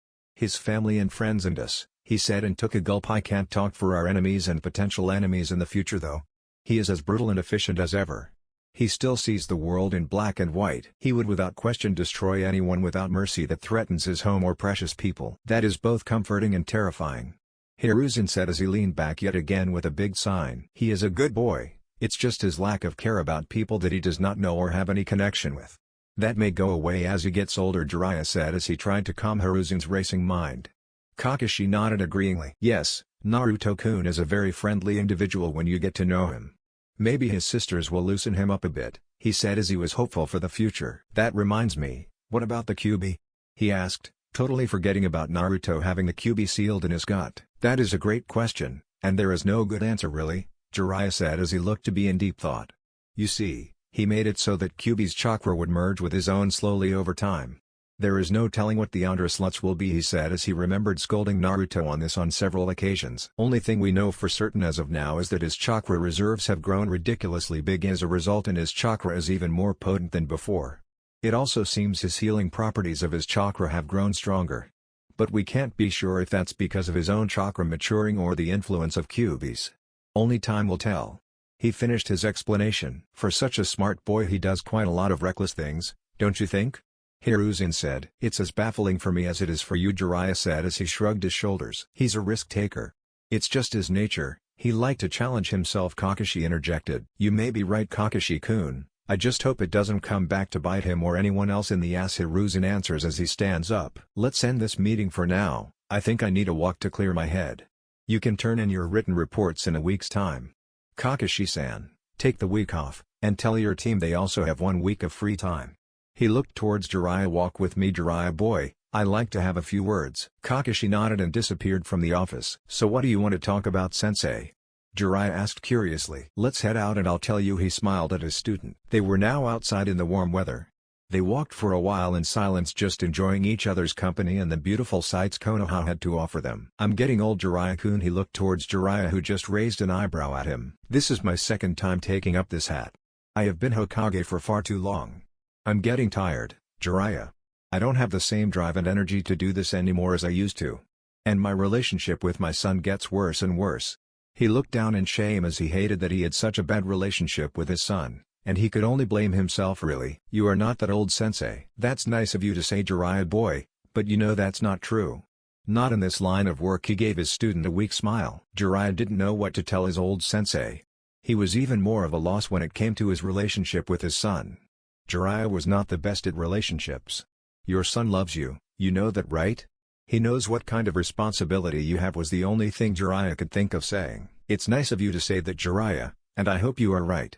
I just can't help but feel I made too many mistakes regarding my son." Hiruzen answers as he has a faraway look in his eyes. "I need someone to take my place in a few years," he said as he watched Jiraiya. "You have someone in mind?"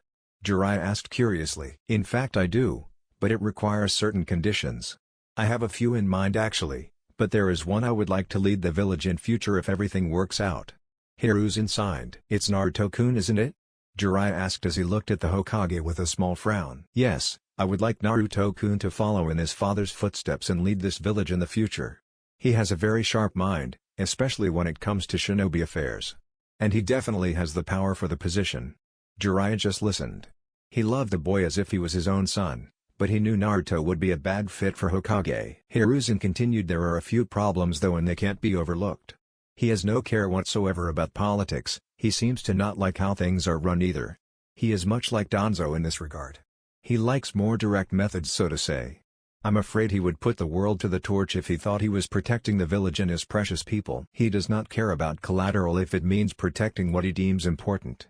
Sure, he would possibly make Konoha the greatest military power in the whole elemental nations.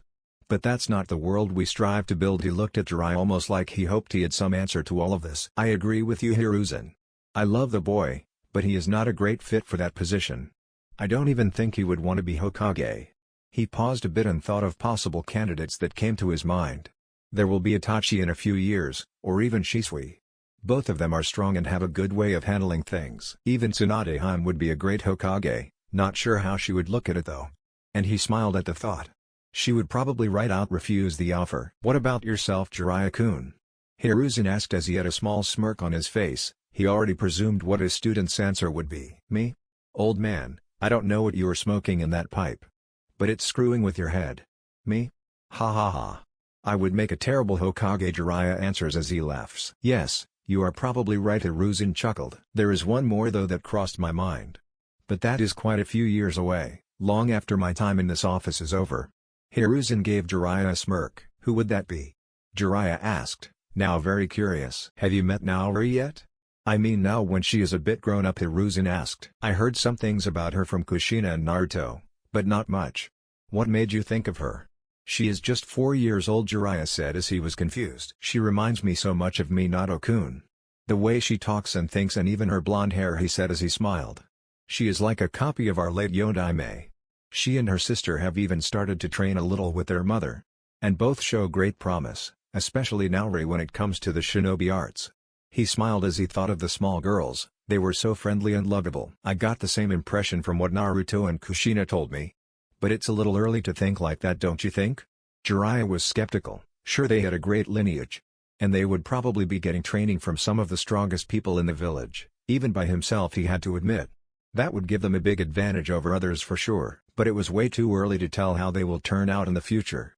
Naruto was a special case. Jiraiya could not remember anyone ever being born with his kind of potential. "I just have this feeling, Jiraiya," he said and smiled. "Even if one of the twins would turn out to be a great candidate in the future, that still means it would take them years to get to that point.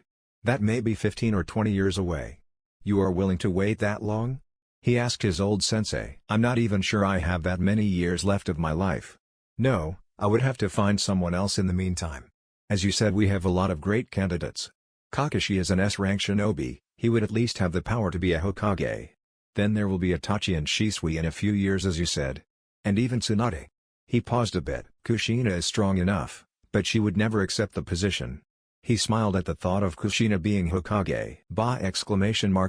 Kushina would make pranks a mandatory subject in the academy and there would be ramen stands all over the village by her decree, Jiraiya said and bursted out laughing. She is a bit hyper, ain't she? He smiled at his student and they both shared a laugh. Hyper? Ha! That woman is batshit crazy most of the time. It's a miracle Minato even survived her, Jiraiya said as he could not help smiling at the thought of the lovable, crazy and hyperactive woman. She was a special breed indeed. On second thought, maybe not the best choice for Hokage then, Hiruzen chuckled. They both just stayed for a while and enjoyed each other's company while talking about various things. After a while Hiruzen went back to his office and Jiraiya was on his way to the Uzumaki household. As Jiraiya was about to knock on the front door he heard someone shout behind him. Jiraiya. He turned around and saw Kushina coming towards him as she just passed the gates for the compound. Hi there Kushina-san. Good to see you again after all this time, he smiled at her. And she just came up to him and gave him a big hug. I missed you Jiraiya. He smiled at her. I missed you too little Kushina, and the twins as well. She smiled back at him, glad that he and everyone else was back. Join us for dinner, want you? I have just been out getting some groceries. That would be wonderful, I'm starving actually, he answered, and they both entered the household. When they got into the living room they were met with a strange sight. They saw both Mito and Naori being stuck to the ceiling with what looked like tree branches and vines. And their mouths were muffled. They could see them struggling and trying to make sounds. They just raised their eyebrows at the unusual sight. Then they turned their attention towards the third person in the room. Naruto was just sitting there looking through some papers, seemingly having no care that his sisters were stuck to the ceiling. Naruto-kun, what gives? His mother asked him. Hi mom. He turned around towards them. Hi there Jiraiya. He then looked up towards his sisters. You mean those two?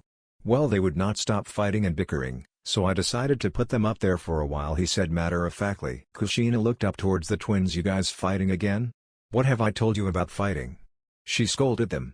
Then she looked at Naruto. Please let them down now Naruto-kun, I think they learned their lesson. She smiled at him. Naruto just shrugged his shoulders. As you wish, and he slowly lowered them towards the floor, and then all the branches and vines were gone in a second. As soon as they got free Mito launched towards Naruto, trying to give him a smack on the head. But she did not get far as she noticed someone holding her shirt in the back. She turned around and saw her mother's all too friendly expression and she gulped in fear. What did I tell you guys about fighting each other?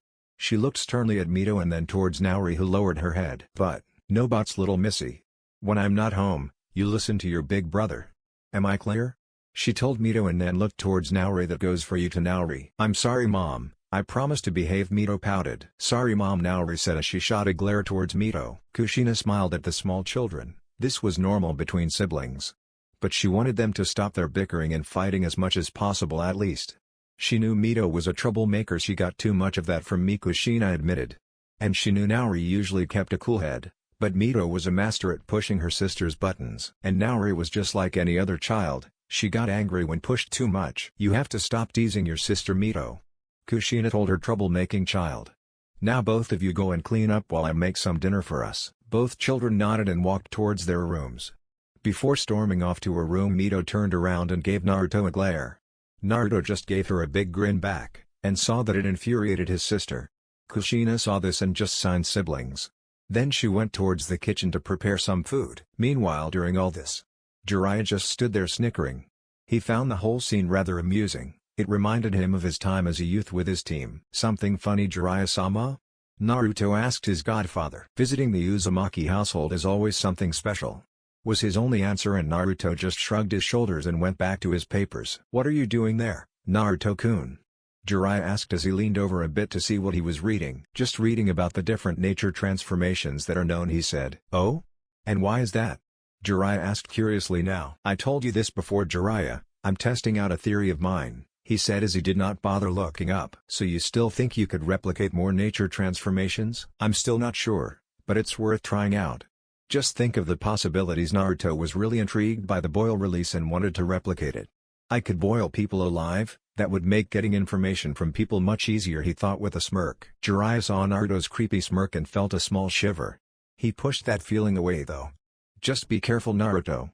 Nature transformation is dangerous and can hurt the user if not done correctly. Of course Jiraiya, I will be careful. He then looked up at his godfather and gave him a small smile. Jiraiya did not believe him for a second, but he kept that to himself. He will always be reckless and push boundaries. It's people like him that makes way for new discoveries. There is always a need for people like him to push boundaries and do reckless shit.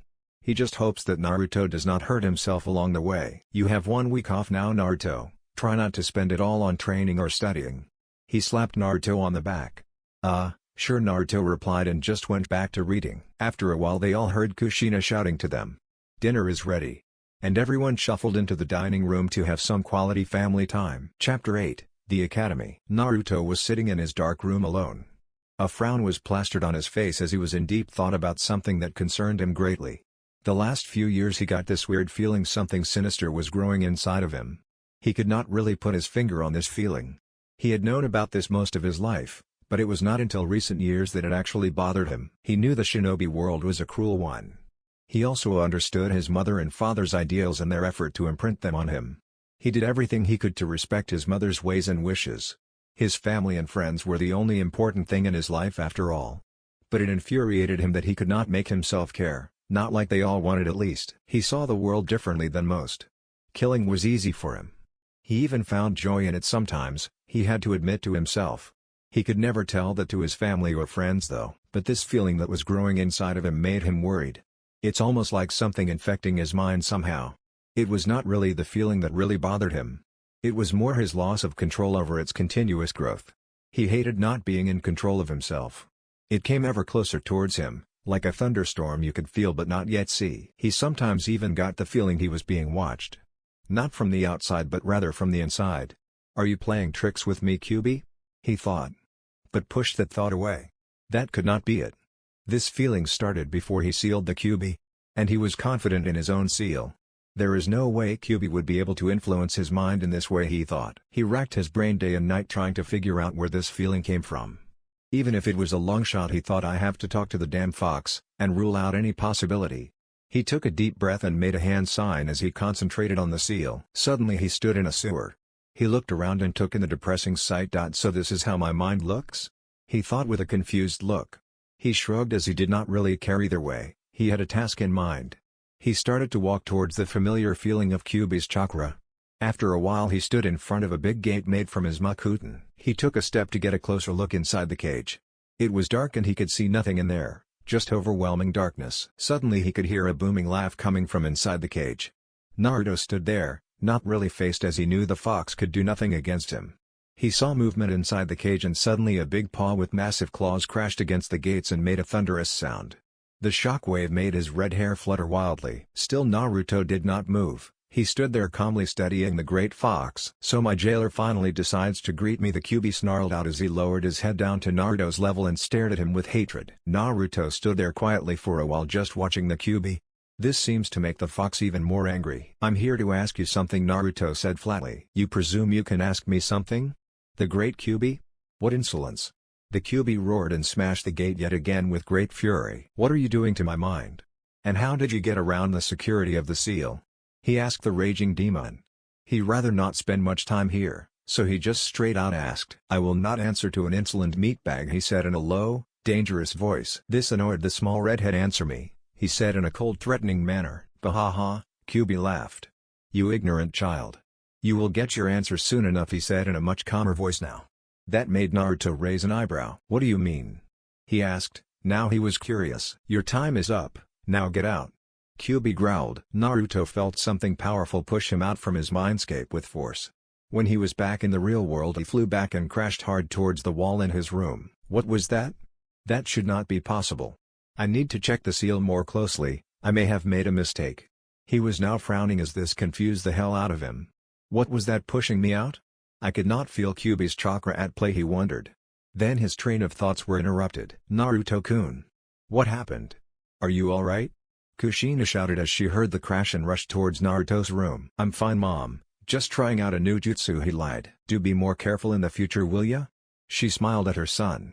Sometimes he could be so reckless, she was almost used to it now. And he did not look hurt. You did not forget, did you? Kushina asked, and he raised an eyebrow in question towards his mother. Damn it, Naruto, today is your sister's first day at the academy, she told her son. She was a bit annoyed at him forgetting something so important. I did not forget, Mom. Sorry. Just got lost there for a second. This new jutsu is very puzzling, he said to his mother. She gave her son a pointed look. Okay then. Let's just hurry up. "We are leaving in 20 minutes to the academy," she told him.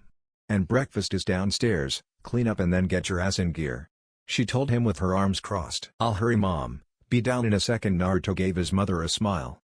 She nodded towards him and once again reminded him to hurry as she looked towards the clock in his room, then back at Naruto. Then she left to go and help prepare his sisters for their special day. If it's not QB, then what could it possibly be? He shook his head to clear his head of these thoughts for now. Today was a special day indeed. His sisters are starting their journey to become shinobis of Konoha. He smiled as he thought of his siblings and went downstairs. As they walked towards the academy together, Naruto smiled down at his sisters. Mito was jumping in excitement the whole way there, yelling and making proclamations about kicking ass and taking names. Naori just decided to hold her brother's hand instead and walk calmly beside him and Kushina. He was so proud of his sisters. During the last 2 years Naruto tried to find as much time as he could to help his sisters become competent shinobi. Anbu duties took up most of his time, but whenever he got time he chose to spend it training his sisters, or just being with his family. They even started to train together with Itachi's little brother Sasuke, who made good friends with the twins. Sasuke had a small crush on Naori. They both had similar personalities, so it was no strange thing he would develop a small crush. Mito on the other hand, was headstrong and loud. She knew how to push Sasuke's buttons, and she did. You could see they all cared about each other immensely, but Mito somehow always started a shouting match with any of the two. He had to stop them several times not to pummel each other. He had to suppress a chuckle at the thought. All three of them were strong for their age. Naori outshines them both by a small margin though. She was so similar to his late father Naruto though. Mito on the other hand was stronger in some areas than the other two, but she liked to take action first, then think. That made her an easy target for the others most of the time. "I really need to push that bad habit away from her," he thought as he mused on how he could possibly do that. As his sister was just as stubborn as his mother. Soon they arrived at the entrance of the academy. There they could see Itachi standing waiting for them with Sasuke. "Sasuke. Sasuke. Today we start our journey towards a Skikari, are you as excited as me?" Mito yelled as she ran towards him. "Hi Mito," he said as he covered his ears from her yelling.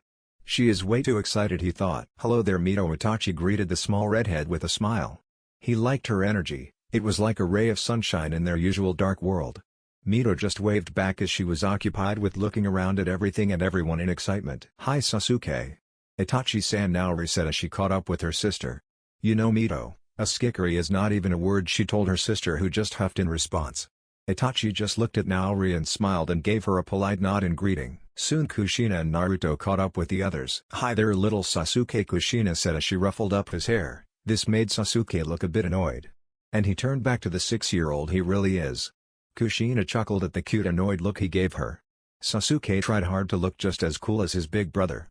Kushina knew this and loved to tease the little Uchiha. "Hello to you as well Itachi-san," she greeted him with more respect. Itachi nodded towards her and Naruto. "Kushina-sama, Naruto-san," and Naruto gave a nod back towards his friend. "I see Mito is excited as ever," Itachi said to no one in particular. "I can't recall anything she's not excited about," Naruto said in response. They were a bit early, as Mito practically dragged them out of the house.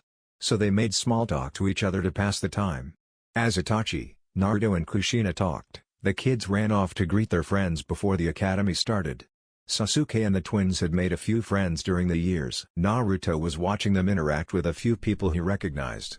They had made good friends with other clan kids like Nara, Hyuga, Aburame, and Yamanaka. There were a few others he did not recognize.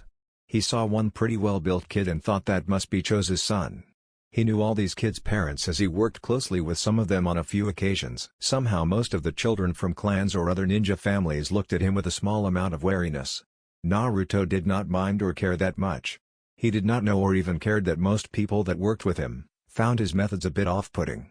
They were all ninja and saw Naruto's extreme effectiveness. Shinobi are supposed to be cold-blooded killers. This is their profession. Naruto just took that a bit more to the extreme for their liking, at least when it came to their kids and his possible influence on them. The bells rang, signaling the start of this year's first batch of potential new shinobi. All the kids shouted and ran in through the big doors to the academy. The adults all just stood there looking as their kids disappeared into the big building. That was fast, not even a goodbye, Kushina thought. She looked towards Naruto and Itachi, who just shrugged their shoulders to her. Just as they were about to leave, one of Hiruzen's personal Anbu appeared in front of them. "Itachi Uchiha, Naruto Uzumaki. The Hokage summons you both," the Anbu said flatly. They just nodded towards the operative. The Onbu acknowledged their response and left in a swirl of leaves. "Duty calls mom," Naruto said to his mother. And both Itachi and him disappeared without any more words. "And here I thought we were going to spend the day together, so rude," Kushina signed as she talked out loud to no one. Bored out of her mind, she went looking for something to do. "Just a few more years and I can become an active shinobi again," she thought with a smile. Oh, how she missed the good old fighting days. The training grounds it is then, and she left to pummel some poor training dummy to the ground. Naruto and Itachi shortly arrived at the Hokage's office. They saw both Shisui and Kakashi already there, as well as the Hokage's advisors. Naruto raised an eyebrow at this. "What are those old mummies doing here?" he thought. He did not like these people at all. "Hello Naruto and Itachi." "Welcome." Hiruzen greeted them with a smile, then just as quickly the smile was gone and he had a very serious look on his face. "Wonder what this is about," Naruto thought curiously. The Hokage usually wasn't this serious. "Shisui and Itachi, you are well aware of the happenings inside your clan. But this is mostly news for Naruto-san, so let me explain the details," Hiruzen said in a serious tone. He turned towards Naruto. "There has been talks about a coup d'etat inside the Uchiha clan," he said. At this both Shisui and Itachi looked a bit ashamed. Naruto just raised an eyebrow as he looked towards his friends in question. "There is a small faction inside the clan that is hard set to make their position stronger in the village, by any means necessary. And it's spreading. They get more support from the clan each week as this goes by," he said, and then paused to let the news sink in. "So what's the problem really?" Naruto asked, not really seeing this as a noteworthy problem. "Just crush those who wish to rebel." He turned towards his friends. "No offense to you," he added. The Hokage just sighed at Naruto's brashness. Danzo on the other hand had a big smirk on his face. He liked Naruto-san and his way of thinking way more than the old fool Sarutobe. "It's not that simple, Naruto," he said as he looked at him. "They are upwards to over 100 supporters as of this moment. Just killing them outright may start a civil war that could destroy this village." He leaned back and waited for any sort of response. "And Fugaku is their ringleader in all of this, you know how strong he is." Naruto shot Itachi a look and he just nodded in confirmation. "Most of their followers are Jounin rank shinobi. So it's not such a simple matter," Hiruzen informed Naruto. "Both Itachi and Shisui here have been working as double agents this last year, and shed a lot of light as to the seriousness of the situation," he continued to explain. Naruto was mildly shocked about his friend's involvement in this. "How could I have not seen this? Is that right?" He turned towards Shisui with a smirk. "This is serious, Naruto," Shisui said to his friend. "I agree with Naruto-sama in this." Danzo now had all their attention. "We should just crush this rebellion quickly and be done with it," he stated. "We are still trying to find a peaceful resolution in this, Danzo," Hiruzen said with frustration at his old rival. Naruto ignored the Hokage and turned to his friends. "Are your families involved in this?" Both shook their heads. "No, only my father," Itachi said. He was ashamed by his clan's behavior, especially his father. "I see no problem then. Let me and my team handle this. We will have this rebellion crushed within a few hours. We could even pose as an external threat and none would be the wiser." Stopping all notions of a civil war, he looked towards his two friends. "I know they are your kin, but you know as well as I do that treason cannot be accepted under any circumstances." They both just stood there looking conflicted but gave him nods. Hiruzen just sighed. It bothered him that Naruto always turned so quickly to bloodshed. There must be other ways, he thought. "I will give Itachi and Shisui a few more weeks to seek a peaceful resolution. If there can't be any, we will have to stop this, as Naruto-san points out. We can't let this spread and infect the rest of the village." The Hokage said. "I hate to admit it, but Naruto is most likely right in this. There won't be a peaceful resolution," and he signed again. That was becoming common these days, he thought. They talked a bit about how they would go about trying to make peace with the rebellious faction of the Uchiha clan. During all this, Naruto, Danzo and Kakashi were all quiet. They all understood peace talks would not work. There was only one way to end this. And Kakashi agreed with Naruto on this. "Now I think we have gone over everything. Let's meet up here in 2 months' time again. If nothing has changed, we are forced to take action." He gave a sympathetic look towards the both Uchihas in the room. Both Shisui and Itachi knew well enough the seriousness of the situation, but hated the whole thing. But they also knew the damage such a rebellion would cause. Itachi found it easier to accept than Shisui. The older Uchiha knew it was a long shot, but he would be damned if he did not do everything in his power to see a peaceful resolution to this. He understood Naruto's position as well and could not blame him. He just wished his friend would be more diplomatic in situations like these. "Dismissed," Hiruzen said with authority. And everyone left his office. He did not miss the look Naruto gave him just before he disappeared. "He thinks I made the wrong decision?" The look he got from Naruto reminded him of someone pitying a dying animal. "Does he think of me as weak?" This worried him. Naruto always respected his opinions in all sorts of matters. He thought back on numerous reports during the last years of Naruto's missions. Naruto's rise in power seems to come at a price. It was almost as his personality started to change little by little.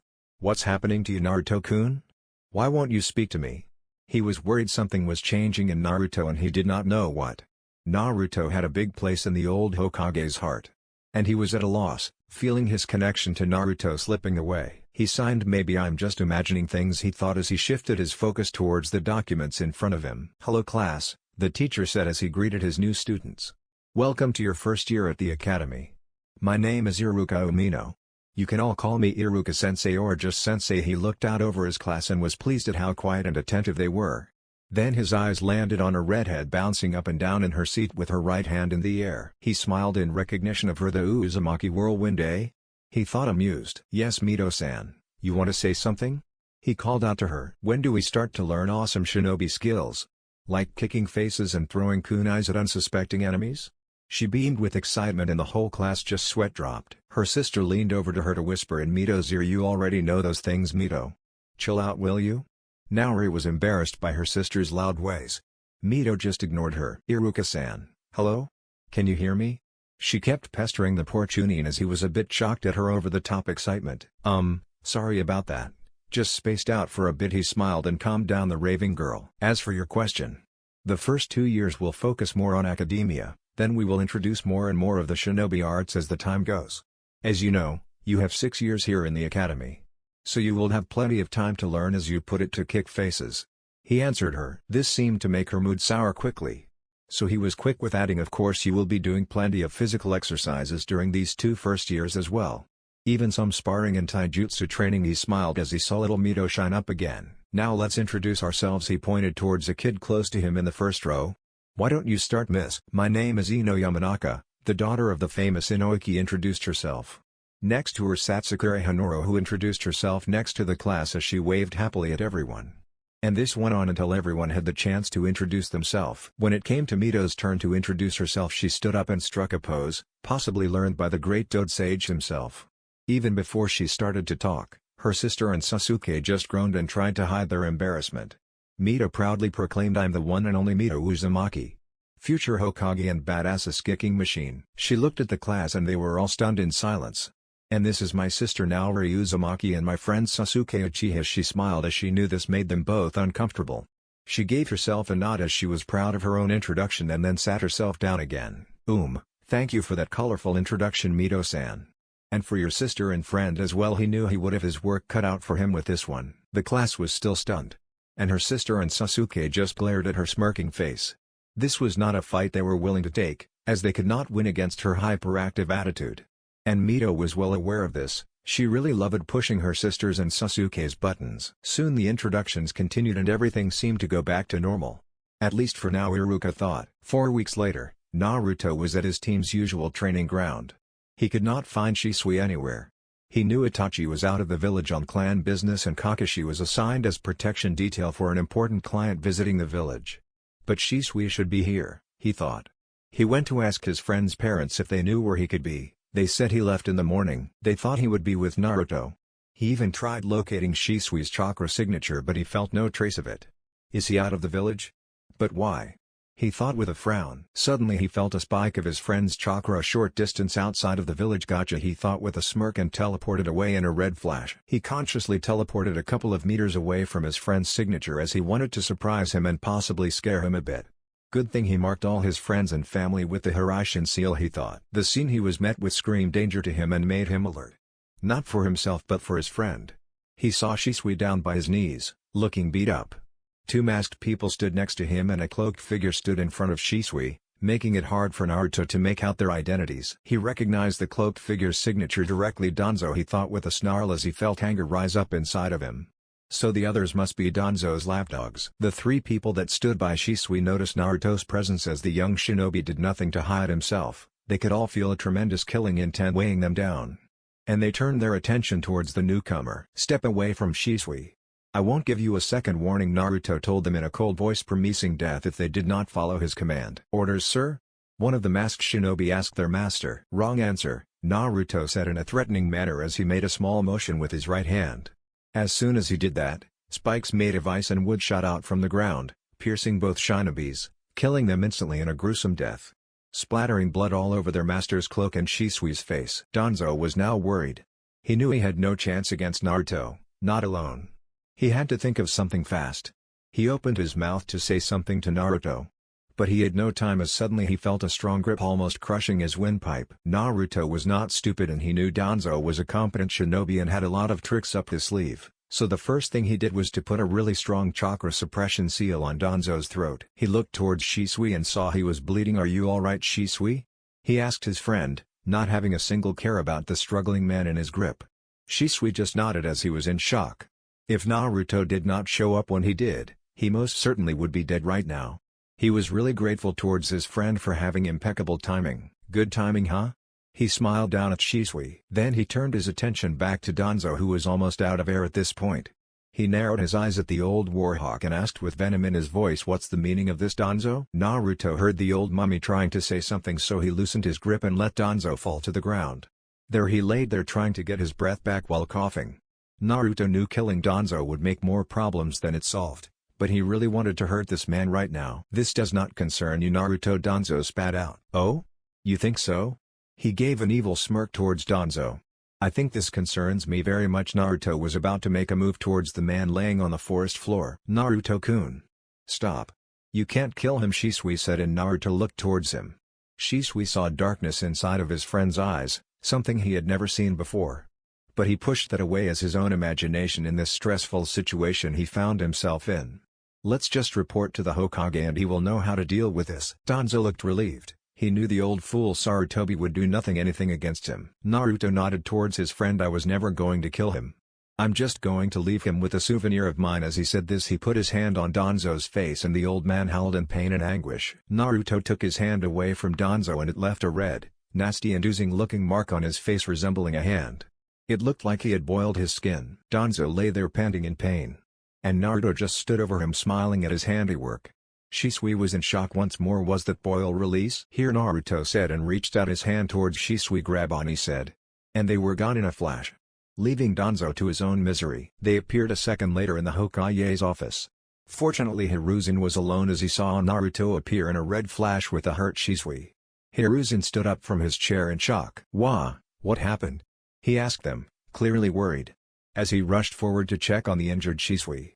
"You need a hospital as soon as possible, Shisui," he told the 18-year-old shinobi. "I'm fine, Hokage-sama, just some minor injuries," Shisui reassured the old man. "What about your eye?" "It's bleeding," Hiruzen said in shock. What could possibly make his eye bleed like that, he wondered. "It's nothing serious, I strained my Sharingan a bit too much," is all he lied. He did not want to admit he tried to use his Mangekyo and failed. Hiruzen looked at Shisui for a while. He was really worried. Who could do this against one of his strongest shinobis, he thought. Naruto noticed the lie his friend told and smirked. He knew why his eye bled. "So you had to use your Mangekyo, eh? I need to hurry up with my seal then," he mused. "What happened?" Hiruzen asked as he looked between both of them. Naruto just stayed quiet as he thought this was Shisui's tale to tell. Naruto did not know much about it anyway. He just arrived towards the end. Shisui took a gulp as the Hokage's glare was kinda intimidation, even though he saw worry for him in the old man's eyes. "Danzo and 2 of his root shinobis attacked me and tried to steal my eyes," he told the Hokage. The Hokage was at a loss for words. "This is a joke, right?" he thought. "What did you say?" "I'm not sure I heard you clearly, boy," Hiruzen said as he did not believe what he was hearing. "I'm afraid it's true, sir. Danzo and his dogs attacked Shisui." "What he said is true," Naruto said as he saw Shisui becoming uncomfortable. "And what's your part in this, Naruto?" the Hokage asked sternly. "He came just in time to save me from certain death," Shisui interjected as he nodded towards his friend.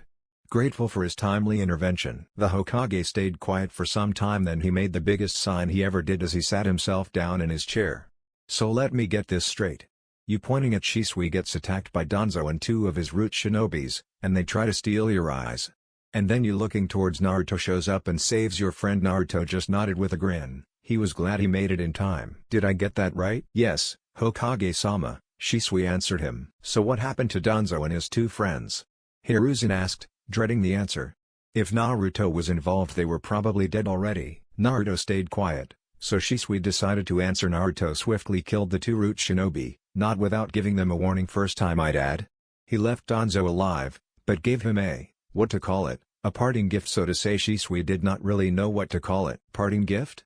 Hiruzen inquired with a raised eyebrow. I tested out a new trick on that old fossil, Naruto said, and added, you will see it yourself when Danzo gets here crying, trying to make some bad excuse for his actions. This is no joking matter, Naruto, Hiruzen said sternly. Tell me what you did. I gave him a permanent reminder to not cross me or my friends ever again, he said, and glared at the Hokage. Nothing less of what he deserves. Then Naruto added he should be killed for what he did. He told the Hokage. Naruto was growing tired of Hiruzen's soft ways of handling matters. You are not wrong, Naruto, the old Hokage said as a sign. But you know as well as I do that with Danzo, it complicates things. He looked almost embarrassed at this. I do, Naruto said reluctantly. He was not happy, but he knew killing Danzo outright would cause a lot of problems. He went too far this time, Hiruzen. Naruto eyed the Hokage. Hiruzen knew Naruto was right. Problem was that Danzo had a lot of connections inside and outside of the village. Killing him would put Konoha in a state of chaos. He needed to be careful about how he handles this. He could not go unpunished this time. He attacked one of his most trusted shinobi, and even tried to kill him, according to Naruto and Shisui. He had no reason to distrust these two. Let me handle this, Naruto. And I'm ordering you to stay away from Danzo in the meantime. Both of you. You are not to tell anyone of what happened tonight, is that clear? He said with the authority of a Hokage. As you wish, Hokage-sama, Naruto said flatly, still a bit annoyed. At least he now knew Hiruzen would do something. Of course, Hokage-sama, Shisui answers. Hiruzen looked at both and nodded. He then reached for his pipe and took some puffs to calm his nerves. Shisui, do you have any idea why he would want your Sharingan? He asked, as that seemed to be Danzo's objective in this mess. He may be after one of my eyes' abilities. As you know, I have the Mangekyo, and it grants me the most powerful genjutsu known to man. It's called Koto Amatsukami. It allows me to manipulate anyone's memories and thoughts without them ever knowing. Using it would instantly make one of my eyes blind, so there is that. He finished. That is indeed one frightening ability. I can see why Danzo would want that ability. It would be extremely dangerous if he ever got hold of that. Hiruzen mused. I was actually thinking about using it on Fugaku to stop the rebellion, but it would have no effect on the rebellion as a whole. So I dropped that idea, Shisui said. Indeed. It sounds like that would only work if you could use it on more than one occasion, Hiruzen answered. I have two ideas that may solve Shisui's problem with the curse of blindness the Mangekyo comes with, Naruto said. Both looked at him for an explanation. Naruto signed. This is not a sure thing. It may take me years to finish with what I have in mind, but I'm working on it. He looked at them and he started his explanation.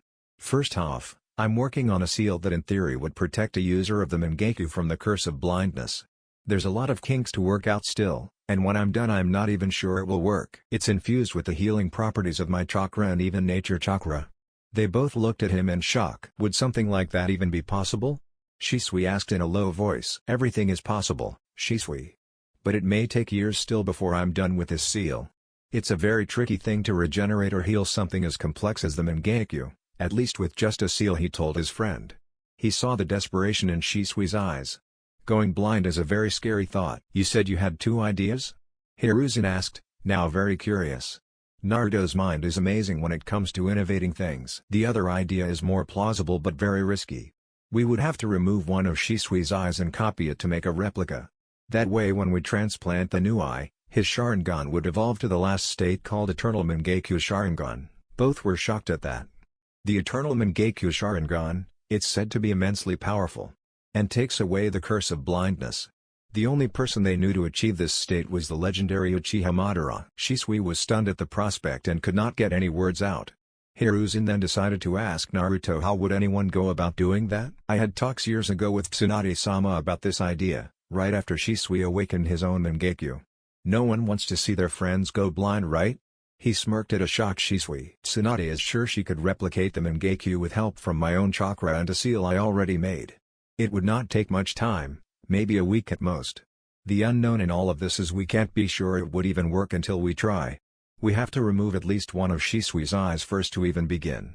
If it does not work, it may actually destroy Shisui's chances of ever using that eye again. Naruto finished his explanation. That is indeed very risky, Hiruzen said as he looked towards Shisui, who looked to be in deep thought. He is actually considering this. Shisui losing his sight would be devastating, not just for himself but for Konoha as a whole. Naruto looked towards his friend as well, but he had other thoughts. You won't get anywhere without taking some risks here and there, Shisui he thought as he had a smirk on his face. He was confident he could make this work if his friend chose to move forward with this. I'll do it, Shisui blurted out with conviction. He had full confidence in Naruto and Tsunade's abilities. As a medic himself, he knew this may be possible under the right circumstances. Are you sure you are willing to risk it? The Hokage asked, worried. It's your choice after all, he added. I have full confidence in Naruto and Tsunade's abilities. And as Naruto usually puts it, you won't get anywhere without taking some risks, he said as he smiled at Naruto, grateful for his friend and his abilities. Hiruzen looked towards both of them. You are right about that, Shisui. Sometimes we have to take a risk to better ourselves. He then smiled at Naruto. You really are a good friend, Naruto-kun. Naruto always went the extra mile for his friends and family. Everyone at his good side would consider themselves lucky. Before you think about it, Hiruzen. Even with the Eternal Mangekyo Sharingan, Shisui would not be able to use Koto Amatsukami to stop the rebellion. As I understand it, he would not be able to use that ability more than once a year, even with the evolved Mangekyo, Naruto stated. Unfortunately, this is true, Hokage-sama. It's the same with a few other abilities that I grants. Eternal Mangekyo also has its limits, as I have read. That's unfortunate, Hiruzen said. Nothing to do about that then, we just have to see how everything works out in the set time frame. I will summon Tsunade back to the village as soon as I can. She could probably be here within 2 weeks, give or take, Hiruzen told them both. Shisui gave the Hokage a thankful nod. Thank you, Hokage-sama. Naruto just gave Hiruzen a respectful nod. I will send word as soon as I know when Tsunade will arrive, and we will set everything up for the procedure. He looked at a hopeful Shisui and smiled. Let's end this on a good note then. You both are dismissed, he told them both as they nodded. Before they could leave, he said, and make sure you get yourself checked up, Shisui. Of course, Hokage-sama, he said and bowed in respect. Later then Naruto said and disappeared with Shisui in a flash. They never went to the hospital. Instead, Naruto took Shisui home to his family. Naruto had everything needed to fix Shisui up. He started to channel some chakra into his friend and saw the small cuts instantly close and heal up. Even his eyes stopped bleeding. There you go, all fixed up, Naruto said as he smiled at Shisui. Thank you, Naruto, for saving my life. Shisui was very grateful towards his friend. It's what friends are for, right? He gave him a smirk. I better leave now. I have to get home before Kushina becomes crazy. I was actually meaning to meet with her before, then this happened. By the way, Naruto, what you did to Danzo, was that boil release? Shisui asked. Pretty cool, right? He answered and gave his friend a wink. Then he was gone in a red flash. Shisui just started at the spot his friend just was a second ago. Cool is maybe not the word I would use, he smirked. That's the end, guys. If you enjoyed, then make sure to leave a comment. This is Chaos Shinobi signing off.